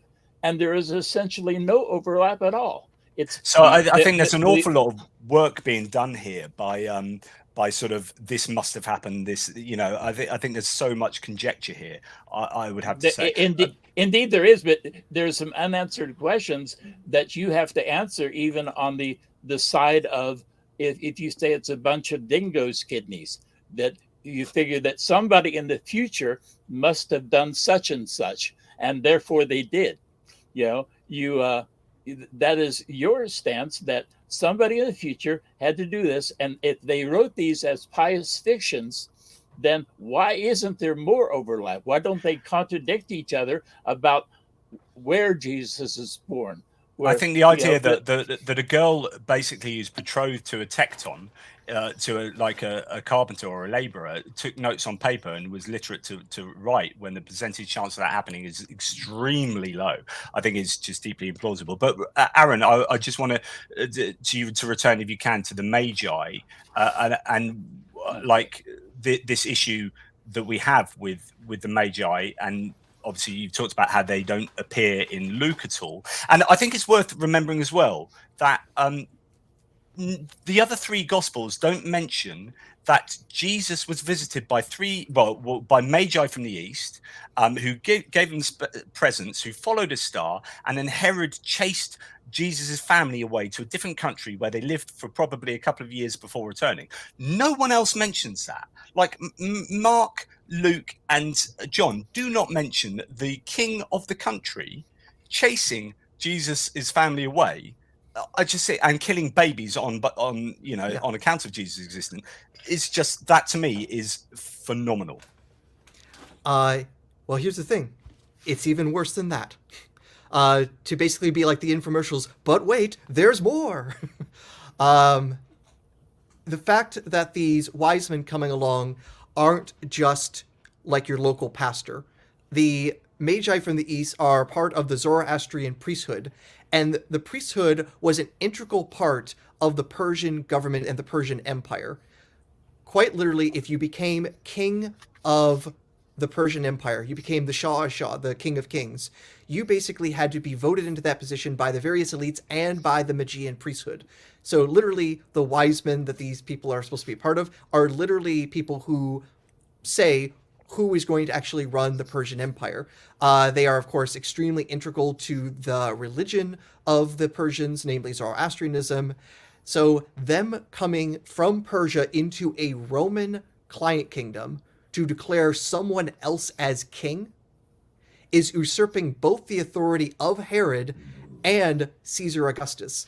What is going on there wouldn't just be a small spat between overzealous street preachers. This would have been an international incident that would have likely lead to a diplomatic showdown, if not war, between the two regional superpowers, the Romans and the Persians, at a time when they had actually already been peaceful. So this would have been an extremely odd thing that should have been basically all over the equivalent of ancient CNN. And yet, not a peep, no sign that there's any conflict for decades between these two empires, even if somehow the Magi are coming in and basically telling Herod and the people who put him on that throne doesn't actually control this region. And it's also worth noting, Herod himself has no love for the Persians. He had to personally fight the Persian Empire to regain control of Judea in around 41 BC, when the Romans are basically deciding to just keep having more and more civil wars. The Persians basically came in and they, at least temporarily, took control of a lot of the eastern territories. Herod himself had to run for his life from them. And conversely, Herod's older brother was actually captured and killed by the Persians. And this was a beloved brother of Herod. So Herod absolutely despised the Persians and what they had done to him and to his family. So the idea that they would have come in, usurped him, and basically said, you're not the king anymore, this baby is, and somehow this had no historical record anywhere is immensely implausible. I gave an analogy of this in my book. This would have been like the Soviet Union coming in to Puerto Rico in the 1960s to set up a new governor, and the United States just didn't notice or care. Yeah, and as Mitch Mazerol says here, they remain incredibly tight-lipped afterwards. The idea that actually once that you would have thought they would have been the most perfect evangelists of this event, and yet they're never heard from again. And in fact, Christianity appears not to have taken purchase in Persia at all. So, like, what's going on there? You know, these guys have just seen, these important people have just seen the most amazing thing, and you don't hear about them at all. You don't hear from them again. It's kind of bizarre. Is there, sorry, Star of Bethlehem, a skeptical view, everyone should get that. Do you think there's any store in these kind of theories that the Magi are retelling of the Balaam Balak story of Daniel from the Hebrew Bible? Yeah, so yeah, it is worth mentioning that the word magos in Greek only appears in the Old Testament in one book, and that is in Daniel. So that is, I think, somewhat interesting and somewhat, I think the author is trying to indicate something about his sourcing and his methodology for how he creates his story. But also what you mentioned with the story of Balaam and the star prophecy from Numbers chapter 24, specifically verse 17, which you have nicely quoted here for me. Thank you. That I see about now, behold, not near, a star shall come out of, or come forth from Jacob, a scepter shall rise from Israel. And you spelled scepter wrong because you're English. Yeah, that's a lie. Well, no, it's true. I'm English, but I didn't spell it wrong. Yeah, so there are loads of similarities between the Magi and Herod's story and the Balaam story. Is this again something that you put some store in from the Numbers account?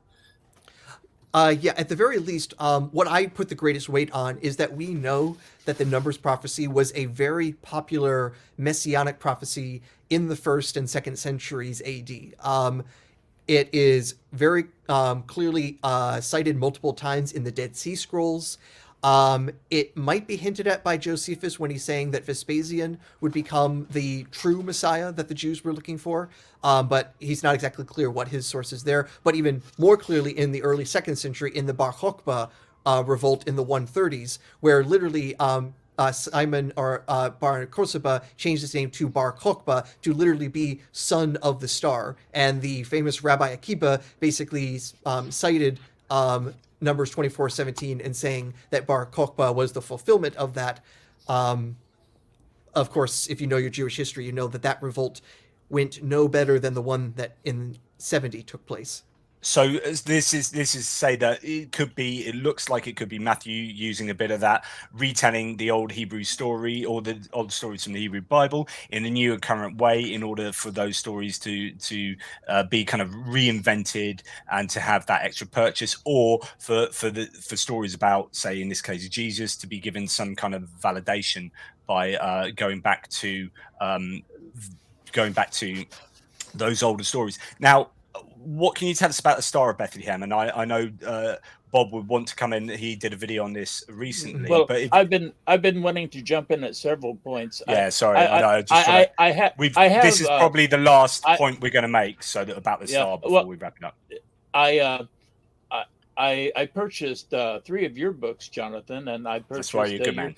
your star book there, Aaron. And I'm familiar with having read your arguments.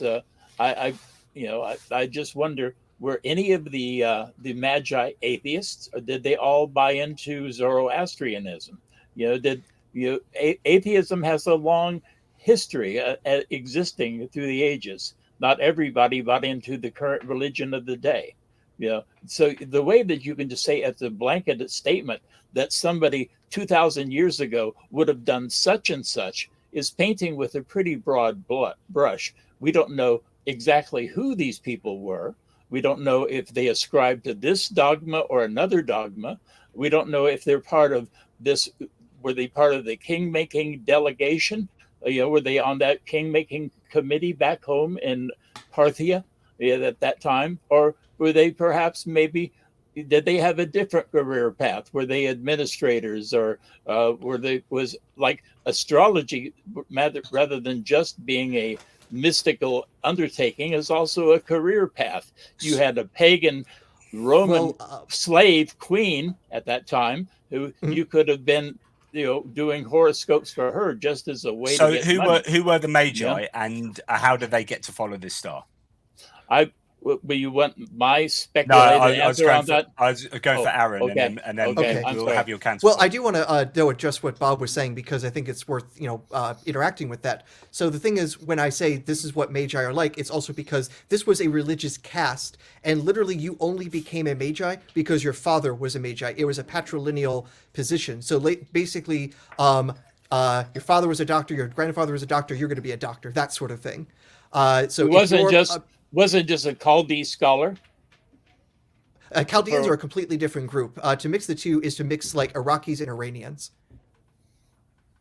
The Chaldees were not considered Maguses. Do you think the term Magi, as used in the New Testament, is referring exclusively to this formalized name that you're referring to? Well, interestingly, like I mentioned, Daniel is the only place that uses the word Magos, and in Daniel, it distinguishes Magos from Chaldeans. It uses two different words for those groups. So Daniel already distinguishes the groups, and in other Greco-Roman literature, they're also distinguished. Specifically, the Chaldeans were an ethnic group that would have been basically in modern-day southern Iraq, Kuwait, that general region. While the Magi come from Media, which is in modern-day Iran. So they're very different ethnic groups. They spoke completely different languages from different language families and had fundamentally different religions. Zoroastrianism being kind of sort of a binary, or not binary, not monotheism, but there's basically two great powers, while in the Babylonian or Sumerian systems, their sort of polytheism isn't so matchy-matchy with what the Zoroastrians were doing, and again, in very different languages with very different traditions, and also at this point, what was left of Chaldean or Babylonian astrology was basically just left to a few major old Babylonian cities like Uruk and Babylon, and the last few people who were doing horoscopes for the longest time were basically just withering away in the remainders of those old temples, while the fire temples of the Zoroastrians were doing something completely different. And worth noting, the Zoroastrians themselves were not practicers of planetary astrology. Astrology really only started coming into the Persian Empire as an intellectually doable thing starting in the 3rd century AD under the new Persian Empire, started by Shapur I in the 220s, if I remember approximately. And for the longest time, they strongly resisted that. They actually said the planets were actually corrupted bodies by the equivalent of Satan, by Ahriman. So they literally saw the moving planets and said that these were evil signs. They were not practicing planetary astrology until centuries after the time that the story of Jesus is supposed to take place. That's Aaron, the general position of the history of astronomy. Aaron, within your book, you made the point that the Magi would have no particular regard for the stars or their movements, and they especially felt that the movement of the planets denoted the fact that they were somehow evil. So on one side, you have these people identified in the New Testament as being Magi, and yet also we have the Magi regarding stars. So it seems like your rigid definition of the Magi and their behavior is setting up a contradiction within the Bible that to me doesn't seem to be there. Well, that's because the Bible contradicts reality. And when the Bible contradicts reality, that's just the way it is. So then you're saying that the New Testament writer just pulled Magi out of thin air and did not know what you now know about the Magi. Well, the thing is, we know what the Magi said and did because we actually have their writing. And the people who know what the Magi believed were the Magi. Now, conversely, where does Matthew get the idea that they had anything to do with star worship? This was actually a common misconception in the Greco-Roman world, in part because they looked at the founder of Zoroastrianism, Zoroaster. So in the old Avestan language, his name was Zarathustra, and it only gets translated into Zoroaster by the Greeks. And when they saw the word Zoroaster, it looks like living star. That's how some of the Greeks were interpreting it. So that they thought Zoroaster had something to do with stars and astronomy. And that seems to have been the origin of this conflation of the idea that Zoroastrians had something to do with star worship and astrology. So it was basically a misconception in the Greco-Roman world in the same way they had all sorts of other misconceptions, and Matthew is in that same culture and has picked up the same faulty ideas. So now let's get us onto the star, because we've probably not got too long left. How talk us through like what the Christian idea or the gospel idea of the Star of Bethlehem was, and how it might have worked. And I know this is a huge topic and we might have to carry it on in the next video, but and then how the Magi would have come into this. And I'm particularly interested, and I know Bob talks about this in his video where he criticizes Aaron's point here. I'm particularly interested in how the Magi alone could see this and no one else in the world would do the same and think this is an amazing sign or a terrible sign or any kind of sign and follow it or stay away from it or write about it or whatever. Why is it that only like arguably 3 people are aware of this? So go for it. Yeah. So why only they might have known about it is going to probably depend on which metaphysics you're bringing to the story. If you think the Star of Bethlehem is miraculous, then you can say that it is a visionary experience given exclusively to the worthy and faithful. On the other hand, if you are trying to take a more naturalistic route, the way you could do that and say is only those who are discerning of astrological connections will have noticed this combination of stars or planets or various alignments, while the average Joe isn't going to know that because they're not studied in astrological texts. So it depends on which metaphysics you want to bring to the story. Now, which one actually fits the description? I think actually everyone here on the panel agrees that the description of the star is preternatural, not normal astronomical motions. And disabuse me if I'm wrong about that. Sorry. I agree. I agree. I don't necessarily agree that if it's miraculous, it has to be strictly an internal miraculous, vision, as it were, for the people experiencing it. I believe that it was, visible to everyone that the Magi were able to point it out to. And so that it was a visible star, but that it wasn't noteworthy is all I'm saying. It wasn't a giant searchlight in the sky. It was a fairly ordinary star from all indications in the scripture. So this is just to summarize, that we all agree that and as Aaron goes to a lot of depths to talk about the naturalistic explanations of the stars, supernova, hypernova, the conjunctions, all this. None of it fits what the star is supposed to have done in the Gospels. People have tried. My main criticism of Aaron's point was his repeated emphasis upon the interpretation of the word that's rendered previously.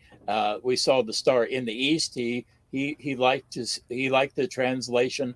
We saw the star at its rising, and it basically, to paraphrase what Aaron said, that by having that interpretation, you're forcing one end of the story to be referring to a naturalistic phenomena. It's going to rise in the east, travel across the sky, set in the west. Whereas the behavior of the star at the end of the Nativity account, where it points out a particular house, has to be miraculous. And so if you just say, if you interpret the words in the east as meaning in the east, that like saying that we were standing in the east and looking up in our western sky and we saw this star, and that's what we saw, the star in the east.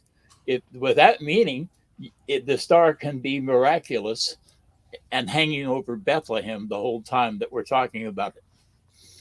Aaron. I guess I'm having a little trouble understanding what the criticism is, because by just saying the star is rising, as most modern translations are rendering it, it still can be very supernatural. It's just that now it moved from east to then a southerly direction. So there's still a motion either way, so I don't understand that criticism so well. But I will note this, that in my book, I basically say for any theory out there, I would accept like either version of that translation of either in the east or at its rising, because the terminology is ambiguous. And the reason it's ambiguous is because of the Greeks themselves, that the word, or the phrase, I should say, ente anatole, it's ambiguous because, well, if you're talking about it's an idiom. Yeah. Yeah. It's actually an extremely rare idiom. It's extremely hard to find in ancient texts that aren't just quoting Matthew. That's something I found in my research, that there's only one or two other documents that aren't quoting Matthew that also use either en Anatole or en te Anatole. But either way, the word Anatole, it comes from the verb anatello, which means to rise. So it's talking about rising. Well, where do stars rise? In the east. That's why there's that ambiguity there. And you even see that in other terms. So, for example, another name for the land of Turkey is Anatolia. The Greeks called it Anatolia because it was east of them. So it has even that long valence in even modern languages. Nonetheless, there's that ambiguity with the phrase. I'm happy to accept either, but most scholars will actually now translate it as at its rising, for the rising of the star.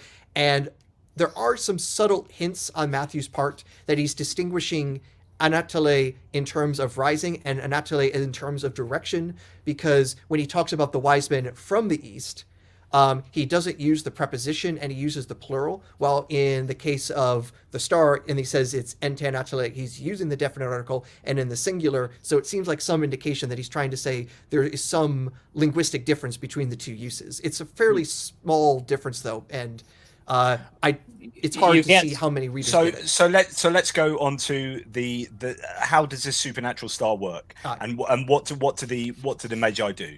Yeah, well, of the details that are explicitly given in the gospel account is the Magi say, we have seen his star ente Anatole at its rising in the east. Either version you want to go with that. And that somehow indicates to them that the Jewish king has been born because they're coming to worship him.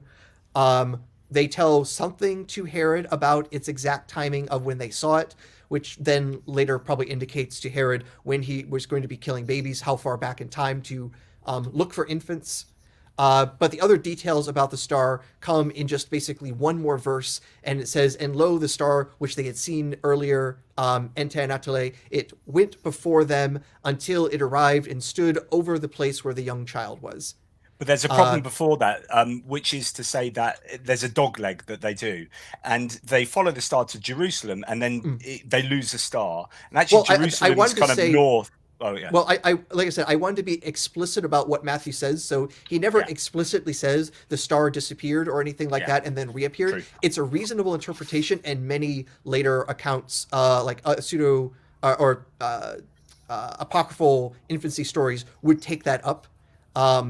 But I'm just saying, to be absolutely explicit to just what Matthew says and only to what he says, the real details we only get about is the motion from Jerusalem towards Bethlehem. But irrespective of that, sorry, my larger point, I guess, is they've come from the east. They travel an awful long way. They don't go directly. So I want to get this right on the screen. So this will be the east on the screen. So they come from the east and they hit Jerusalem.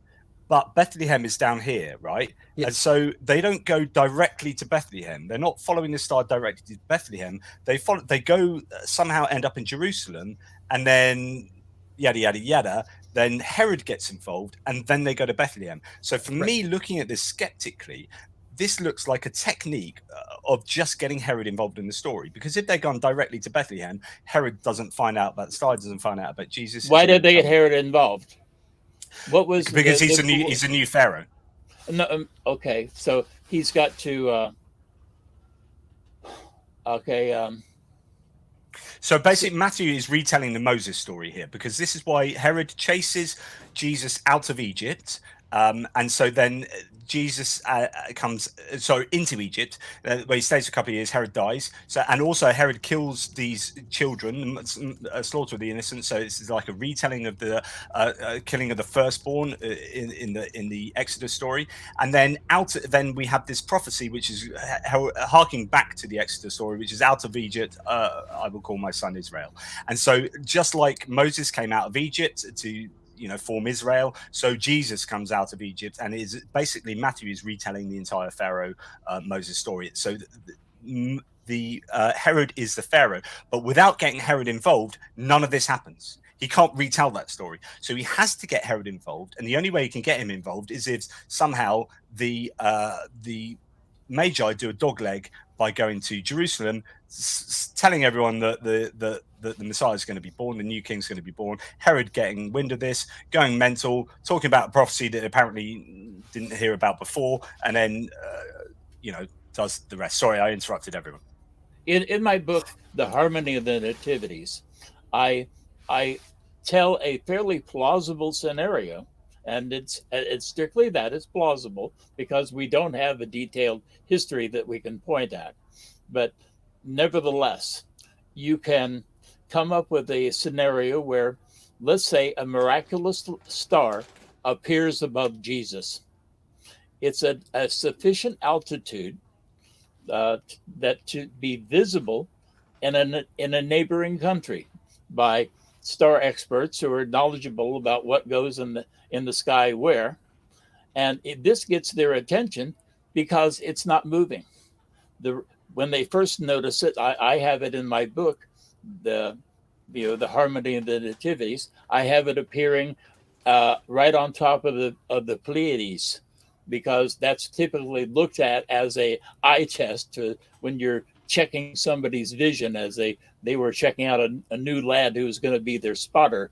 These stargazers were going out to look through the Queen's horoscope, let's say, and a star appears there, and they go, that's weird. It's not no planets there right now. And then as this rest of this constellation set, this one star doesn't move.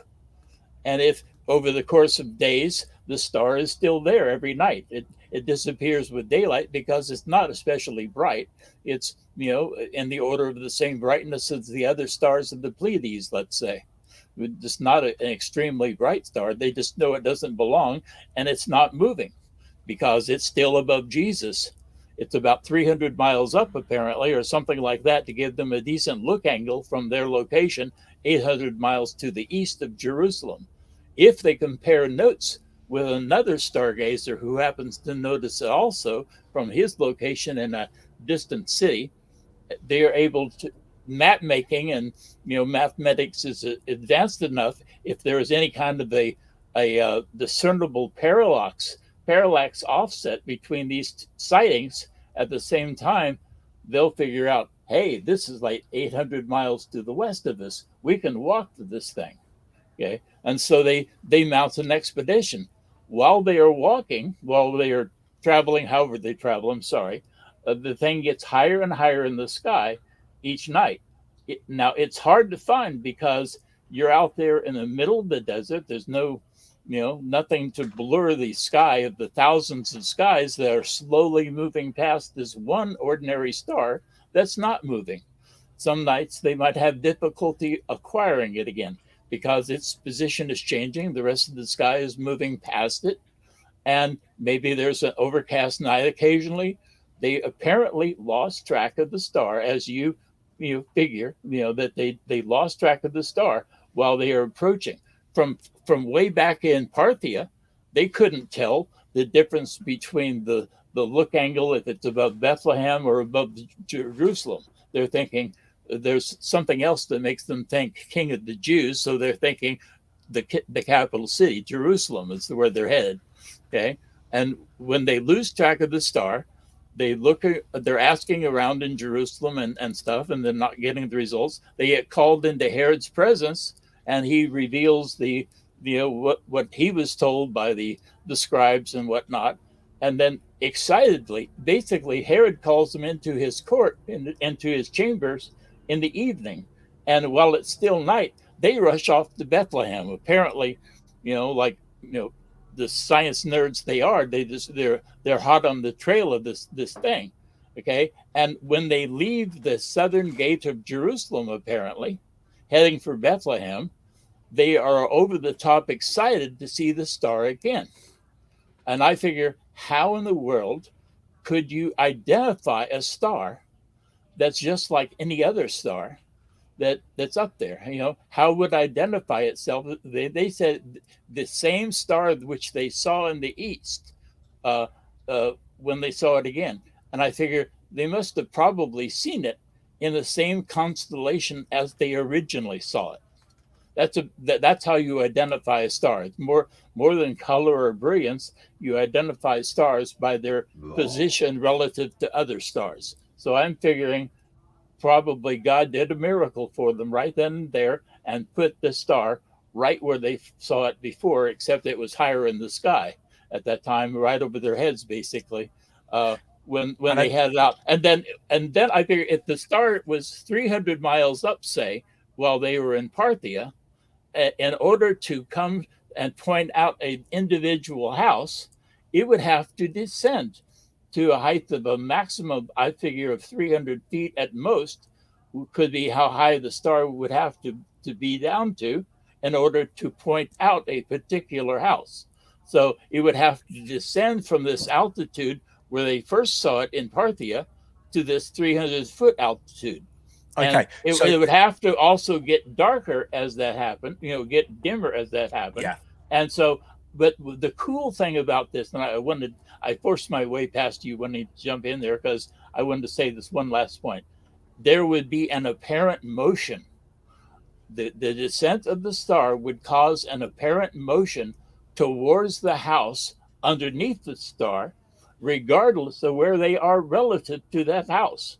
If they could be to the east, the west, the south, or anywhere, and the star would go before them until it came to a stop above the house where, it's going to point out. Okay, I'm going to give the floor to Aaron. Thoughts? So, well, the first thing is it seems like this is a lot of complications to still say it's a miracle, so I don't see any inherent advantage your description has over just saying God did a miracle. It's basically God did a miracle and I don't see how that adds anything to it. Secondly, there isn't any of the details that you described that I think can be justified either by the text of Matthew or by any other extra traditions.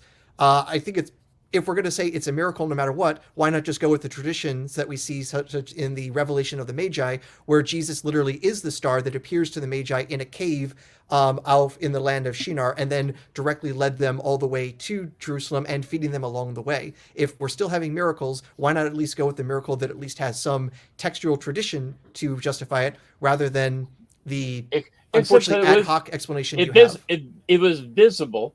I believe it was visible.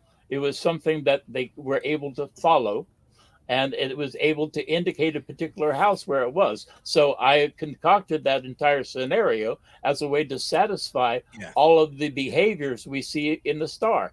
The issue still remains that how are the Magi the only people to recognize this? How does Herod not follow this? And we've got also the problems of Herod. Why doesn't he just accost the Magi and then take them with him and say, "We're going to kill you"? Like the whole thing just seems like very much a mechanism to get Herod involved. But sorry, Aaron, go for it. Yeah, and also additionally with the idea that, of course, if the star is supposed to be visible and visible to everyone, well, the people in the East aren't the only people who can see the sky, and we know there was active astronomical and astrological traditions in Rome, in Alexandria, Egypt, and yet no one from those regions apparently decided to make the same trip or do the same sorts of parallax calculations that you suggest. It wasn't that bright or noteworthy. But how can the thing is, you're now arbitrarily saying it was bright enough for only one group of people in the entire world to notice and no one else. That is just arbitrary, and that's no different than just saying God gave a special vision to this group of people. Again, I don't see any inherent advantage to your hypothesis over what I'm asserting.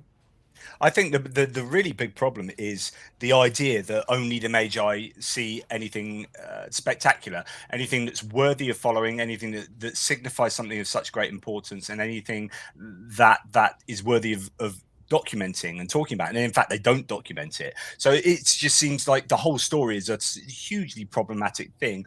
But it does make a lot of sense if you want to get Herod involved in the story again. It's just this whole thing. And the whole idea that he sent off the elders and then they looked through the scrolls to find out some prophecy, as if like no one knew that prophecy before. Yeah, it turns out the Messiah is going to be born in Bethlehem. Like, what, we only just found this out? Like, no one was thinking about this all the time. No one was like moving to Bethlehem to have their kids, and like, so I think the whole thing's problematic. Anyway, Aaron, because we've only got like 10 minutes left, so go for it for like talking about the star and the issues, and we'll try not to get stuck in. It's hard All for me. right. Yeah, so I'll just spend a couple minutes also saying that like this entire idea of trying to find more rational explanations for the star has a very long pedigree in biblical studies, and it was a pedigree that was also abandoned by basically the middle of the 19th century, and it's been almost exclusively the astronomers that have been still running with it because, well, in a lot of cases because they don't read Greek and they don't know biblical studies, and also because they're trying to just keep the public happy. That when we've actually like surveyed planetarium show operators, most of them say the shows that they give every December about what the star of Bethlehem was is just bunk. So most of the presenters for these theories believe what they're putting out there is kindly BS. Um, I agree with them. The planetarium shows depicting it as a planetary conjunction. That's bunk.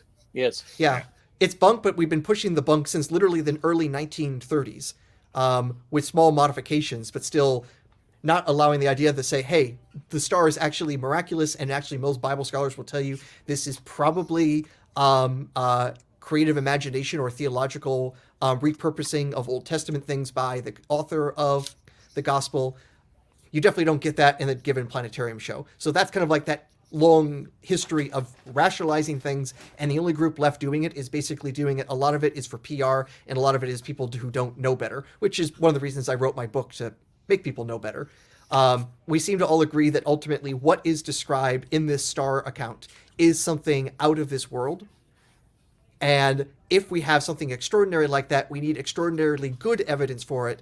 And not only do we not have extraordinarily good evidence for it, but we have lots of reasons to doubt all the major details. The fact that the Magi are supposed to be members of the Zoroastrian priesthood, so they should have their own interest in a completely different religious figure suited to the Zoroastrian faith, the coming of the Saryushat, who should have been coming not in the west in Judea, but in the east, coming out of a lake in modern-day Iran, where they thought the seed of Zoroaster was being kept and would impregnate a virgin who would then become their equivalent of the Messiah. If this sounds familiar, it's because Judaism was influenced by Zoroastrianism. The fact that there's supposed to be these major geopolitical consequences if this story had taken place, and yet nobody seems to even notice this. The fact that only Matthew records this amazing account that finds no conformity with the only other birth narrative in the canonical forms, and all the other sources that come after that just make the story wilder and wilder and wilder, as if there was basically nothing to hold this down to something historical. This is such a huge point, Aaron. Like, this to me is like a deal breaker. It's as if like Mark and Luke and Mark, Luke, and John had gone, so let's look at all the story that we know about Jesus, right? We know he had a virgin birth. You know, John and Mark go, yeah, I'm not going to bother with that. And we know this happened, and they're not going to bother. And we know that Herod, the king, I mean, I said this earlier, the king killed a bunch of babies trying to kill Jesus, and then chased Jesus and his family out of the country, and they had to live in Egypt for a couple of years, and then they came back in to fulfill a prophecy to show that Jesus is the new Messiah and is the savior of Israel and is the new Moses, right? Yeah. And the other three gospel authors say, yeah, well, I don't know, it's just it's not interesting. Or like, no, I'm not going to bother with that one. I'm going to talk about the census instead. And it's like, that is utterly preposterous. Like they would select that out of their account of Jesus' life is incredible. Like, it's far more likely that they didn't know that story because Matthew made it up. I mean, that is the most plausible. Anyway, sorry, Aaron, carry on. Yeah. Yeah, and then I guess like the final thing to point on is that the idea of prophecies and prodigies for the birth of a new leader of the world or other special divine figure, that had been in circulation before the biblical account for other figures for literally thousands of years. We can literally find these sorts of stories going back to the old kingdom of Egypt, let alone the stories of the birth of Caesar Augustus, the birth stories of Plato with his own basically divine birth from a god. Later with Apollonius of Tyana, with the story of Perseus, who was somehow his mother being impregnated by golden light or a golden shower from Zeus. and so on Yeah. and so on and so on, that basically by the time Matthew writes the same sort of thing, it looks like yet another remake of a Marvel film. It's like, we get it. Spider-Man was bitten by a radioactive spider. We don't need to see this for the 5th time. Yeah, so that's really interesting. What I'm going to do is I'm going to start wrapping this up. Dobbin, thank you so much. So happy New Year to all. So vaguely agnostic. One of my members, such a legend. Thank you. Thanks, Jono. Thanks, Dr. Aaron, and thanks to Dobbin. Really appreciate Bob, that you popping on here. I'm going to wrap some things up with Aaron. Probably make a couple of points to do with Herod, just to set up the next chat. But I'll be in contact with you, Bob. And we'll see about the next one, because this will be part 1 and 2. But thank you so much for presenting the other side of the story. And I need to look at the rest of your videos. And that paper sounds like a really interesting paper, the John Rhodes paper, 2011 paper. So it's actually been around for a few years. So thank you. Read my fictionalized work if you have a chance. It's quite absolutely cheap. I'll link to it in the description once I sort the video description out, mate. But thanks so much, Dobbin. Cheers, buddy. Bye. Thank you. Bye, John. Bye. Cheers. So, Aaron, thank you so much, Vaguely Agnostic. You're a legend. So, Aaron, was there anything about the Star of Bethlehem to just throw in before? I just wanted to mention one last thing about Herod, and then we're probably, time's up for us, I guess. I think we probably hit the most important of the major points because of, both the physical impossibility because it's miraculous, the geopolitical and the religious issues with the story that just don't make sense in context. Those should be just case closed. This story didn't happen. The lack of corroboration by anything else, that should be like, the end all be all for why we should be doubting this. We need extraordinary evidence for it, and instead we actually have extraordinary evidence against it. It is the exact worst possible thing you could have, and the only way you could hold on to this is special pleading, also known as faith.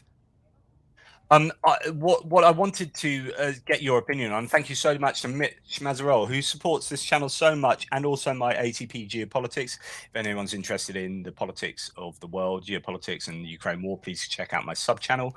Mitch is a legend, absolutely awesome bloke. Had him on here as well, and will do so in the future. So thanks, Mitch, really appreciate that. And I like the 665. Is that the Canadian version of the devil? Just like just a bit different. Just try. I don't know. It's 666, but he couldn't quite make it, so it's 666. Sorry. Yeah, very good.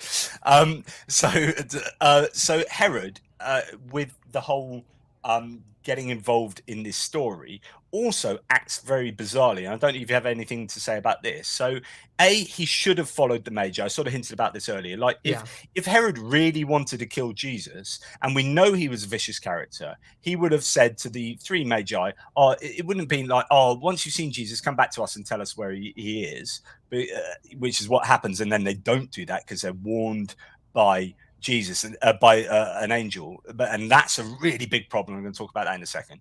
So he would have just accosted them, said, "You're taking us there," and then just followed the star himself, right? Gone to there, killed Jesus, job done. But he chose to trust 3 strangers who would find his absolute nemesis when it would have been so simple to allow them follow them 3 hours down the road or accost them. And he expects them to turn in the very savior they have traveled half the world to see. But you've got this other massive problem, which is that God decides to warn these Magi about going back to Jerusalem to speak to Herod, to say, by the way, don't do that. Herod's dangerous. He's going to kill Jesus type thing. So then they go back a different way. Well, surely if God is omnipotent and omniscient, he could have said something 6 hours earlier. He could have said something before they went to Jerusalem, which is like, by the way, don't go to Jerusalem, just go straight over to Bethlehem. And Bethlehem's over here, by the way. So what God is doing is creating a scenario whereby necessarily a whole bunch of children have to be murdered by Herod, when God could have done something to stop that happening, but doesn't. And this makes God a moral monster. I don't know. What's your opinion on that? You're definitely right about that. I also would make one small change to the slide here, where it isn't Herod trusting 3 strangers. It's trusting 3 enemies, because as I mentioned earlier, Herod had despised the Persians, and in fact, a little bit before Herod died, he thought there was actually an assassination attempt against him by the king of the Persian Empire. So having members of the Persian religious caste come and say, you're not the king, it's more than just trusting three strangers. It's basically, I'm going to trust my mortal enemies to do my bidding to overthrow me. It's like, wow, this is just completely off the wall, not plausible. So I guess next time I think there's some more stuff to say about Herod. There's some stuff to say about Herod, the slaughter of the innocents. If you fancy another chat, maybe in a week, maybe two, whatever is good with your diary. And also I want to talk about the shepherds and the magi and the difference of the audience there, and talking about audience purpose and task that I talked about earlier. Why is it Matthew finds the magi an important component of his story, whereas Luke is all about the shepherds. Very different people to appeal to very different audiences, perhaps. So we're going to talk about that. We'll talk about Egypt and the fulfillment of the prophecy, which we've already mentioned today, but we'll go into a bit more depth. Talk about Nazarene and that word that's particularly difficult to translate and get some good idea about. So more to talk about, and probably more to talk about with regard to the star. We didn't mention, and I'm not sure that you put much credibility in this, but the idea that the King Tiridates from Persia went to Nero in Rome to give him respect, but actually, minor correction, Tiridates, he became king of Armenia, which was a buffer region between Persia and the Roman sphere of influence. Just before you talk about Tiridates and whether that is a good source of stimulus for Matthew or not, and we'll end it on there. Thanks again to Dobbin earlier, by the way. Jeff Toscano, who's a freaking legend. Like, he's come down. He lives in Sunderland, up in the north of the UK, and he's come down before. And we've had a pint in Portsmouth, and we've enjoyed each other's company. And he helps me out so much with manuscripts and stuff. So thanks, Jeff. Really appreciate your super chat as well, Jeff. Thank you so much. Big love to you, and Happy New Year and Merry Christmas and all that stuff that's kind of just about to happen and already happened. So King Tiridates, talk to me about him. Yeah. So the basic historical context is Rome and Persia were no longer friendly or good frenemies. They were literally making war with each other about control of who was going to be running Armenia, because this is an important buffer region between the two countries, and basically fighting who was going to actually be on the throne. In the agreement, finally, Tiridates was the preferred king by the Romans, who would then be on the throne of Armenia, and Tiridates then had to go travel to Rome to basically kiss the ring of Emperor Nero. Tiridates is himself of more Persian descent. He's of the same sort of lineage as the kings in Persia, and also he had a retinue of magi with him, again because of his more Zoroastrian background. So we have this trip of people from the east to the west with a retinue of magi. And in that year as well, this is the year 66, and we had Halley's Comet in the sky. So is this the potential background that Matthew might have been seeing? I don't think so, but we might want to, I don't know if we want to hash out those details now or in a future broadcast. Well, we'll leave that for a future one. I mean, the other similarity between the stories is they went back a different way, and that's a very explicit sort of thing. So like the Magi, they also go home a different way, and it's the kind of how that's reported. There's similarities in that, but the idea is that Matthew could have known about this story, probably would have known about this story, writing quite soon afterwards, and could have used that as inspiration for his own kind of story making, but you think possibly not so much.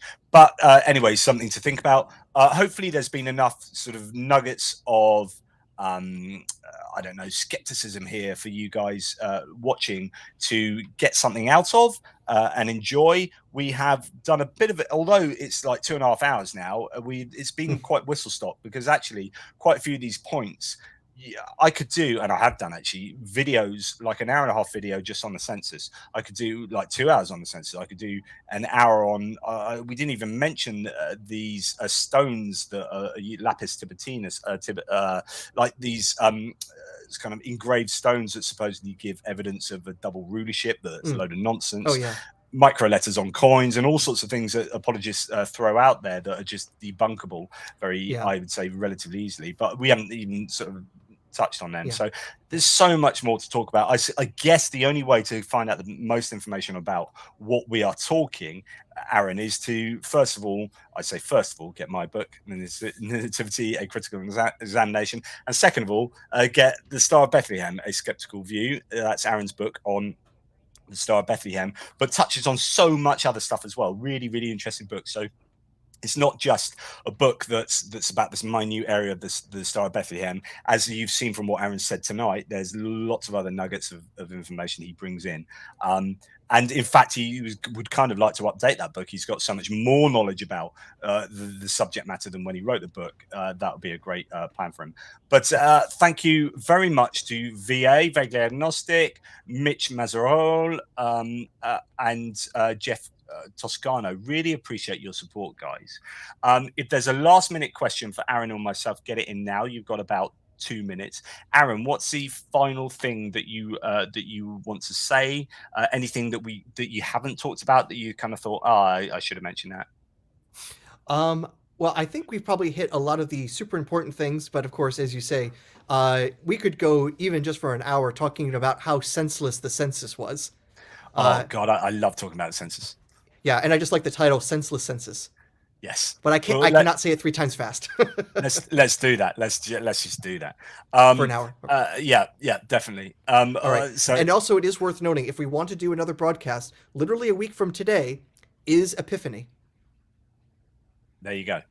So Epiphanos. So that could be a nice symbolic day to do that, which is, of course, when the old 3 kings from Orient were popped along with some gold, frankincense, and myrrh. I rhymed there. That's brilliant. Of course, there weren't 3 kings. You can leave us with the nugget that maybe there weren't 3. Why are there 3 kings? Yes. So there are multiple traditions of the number and names of the wise men. Nothing of the number is specified by Matthew. 3 is often assumed because there were 3 gifts.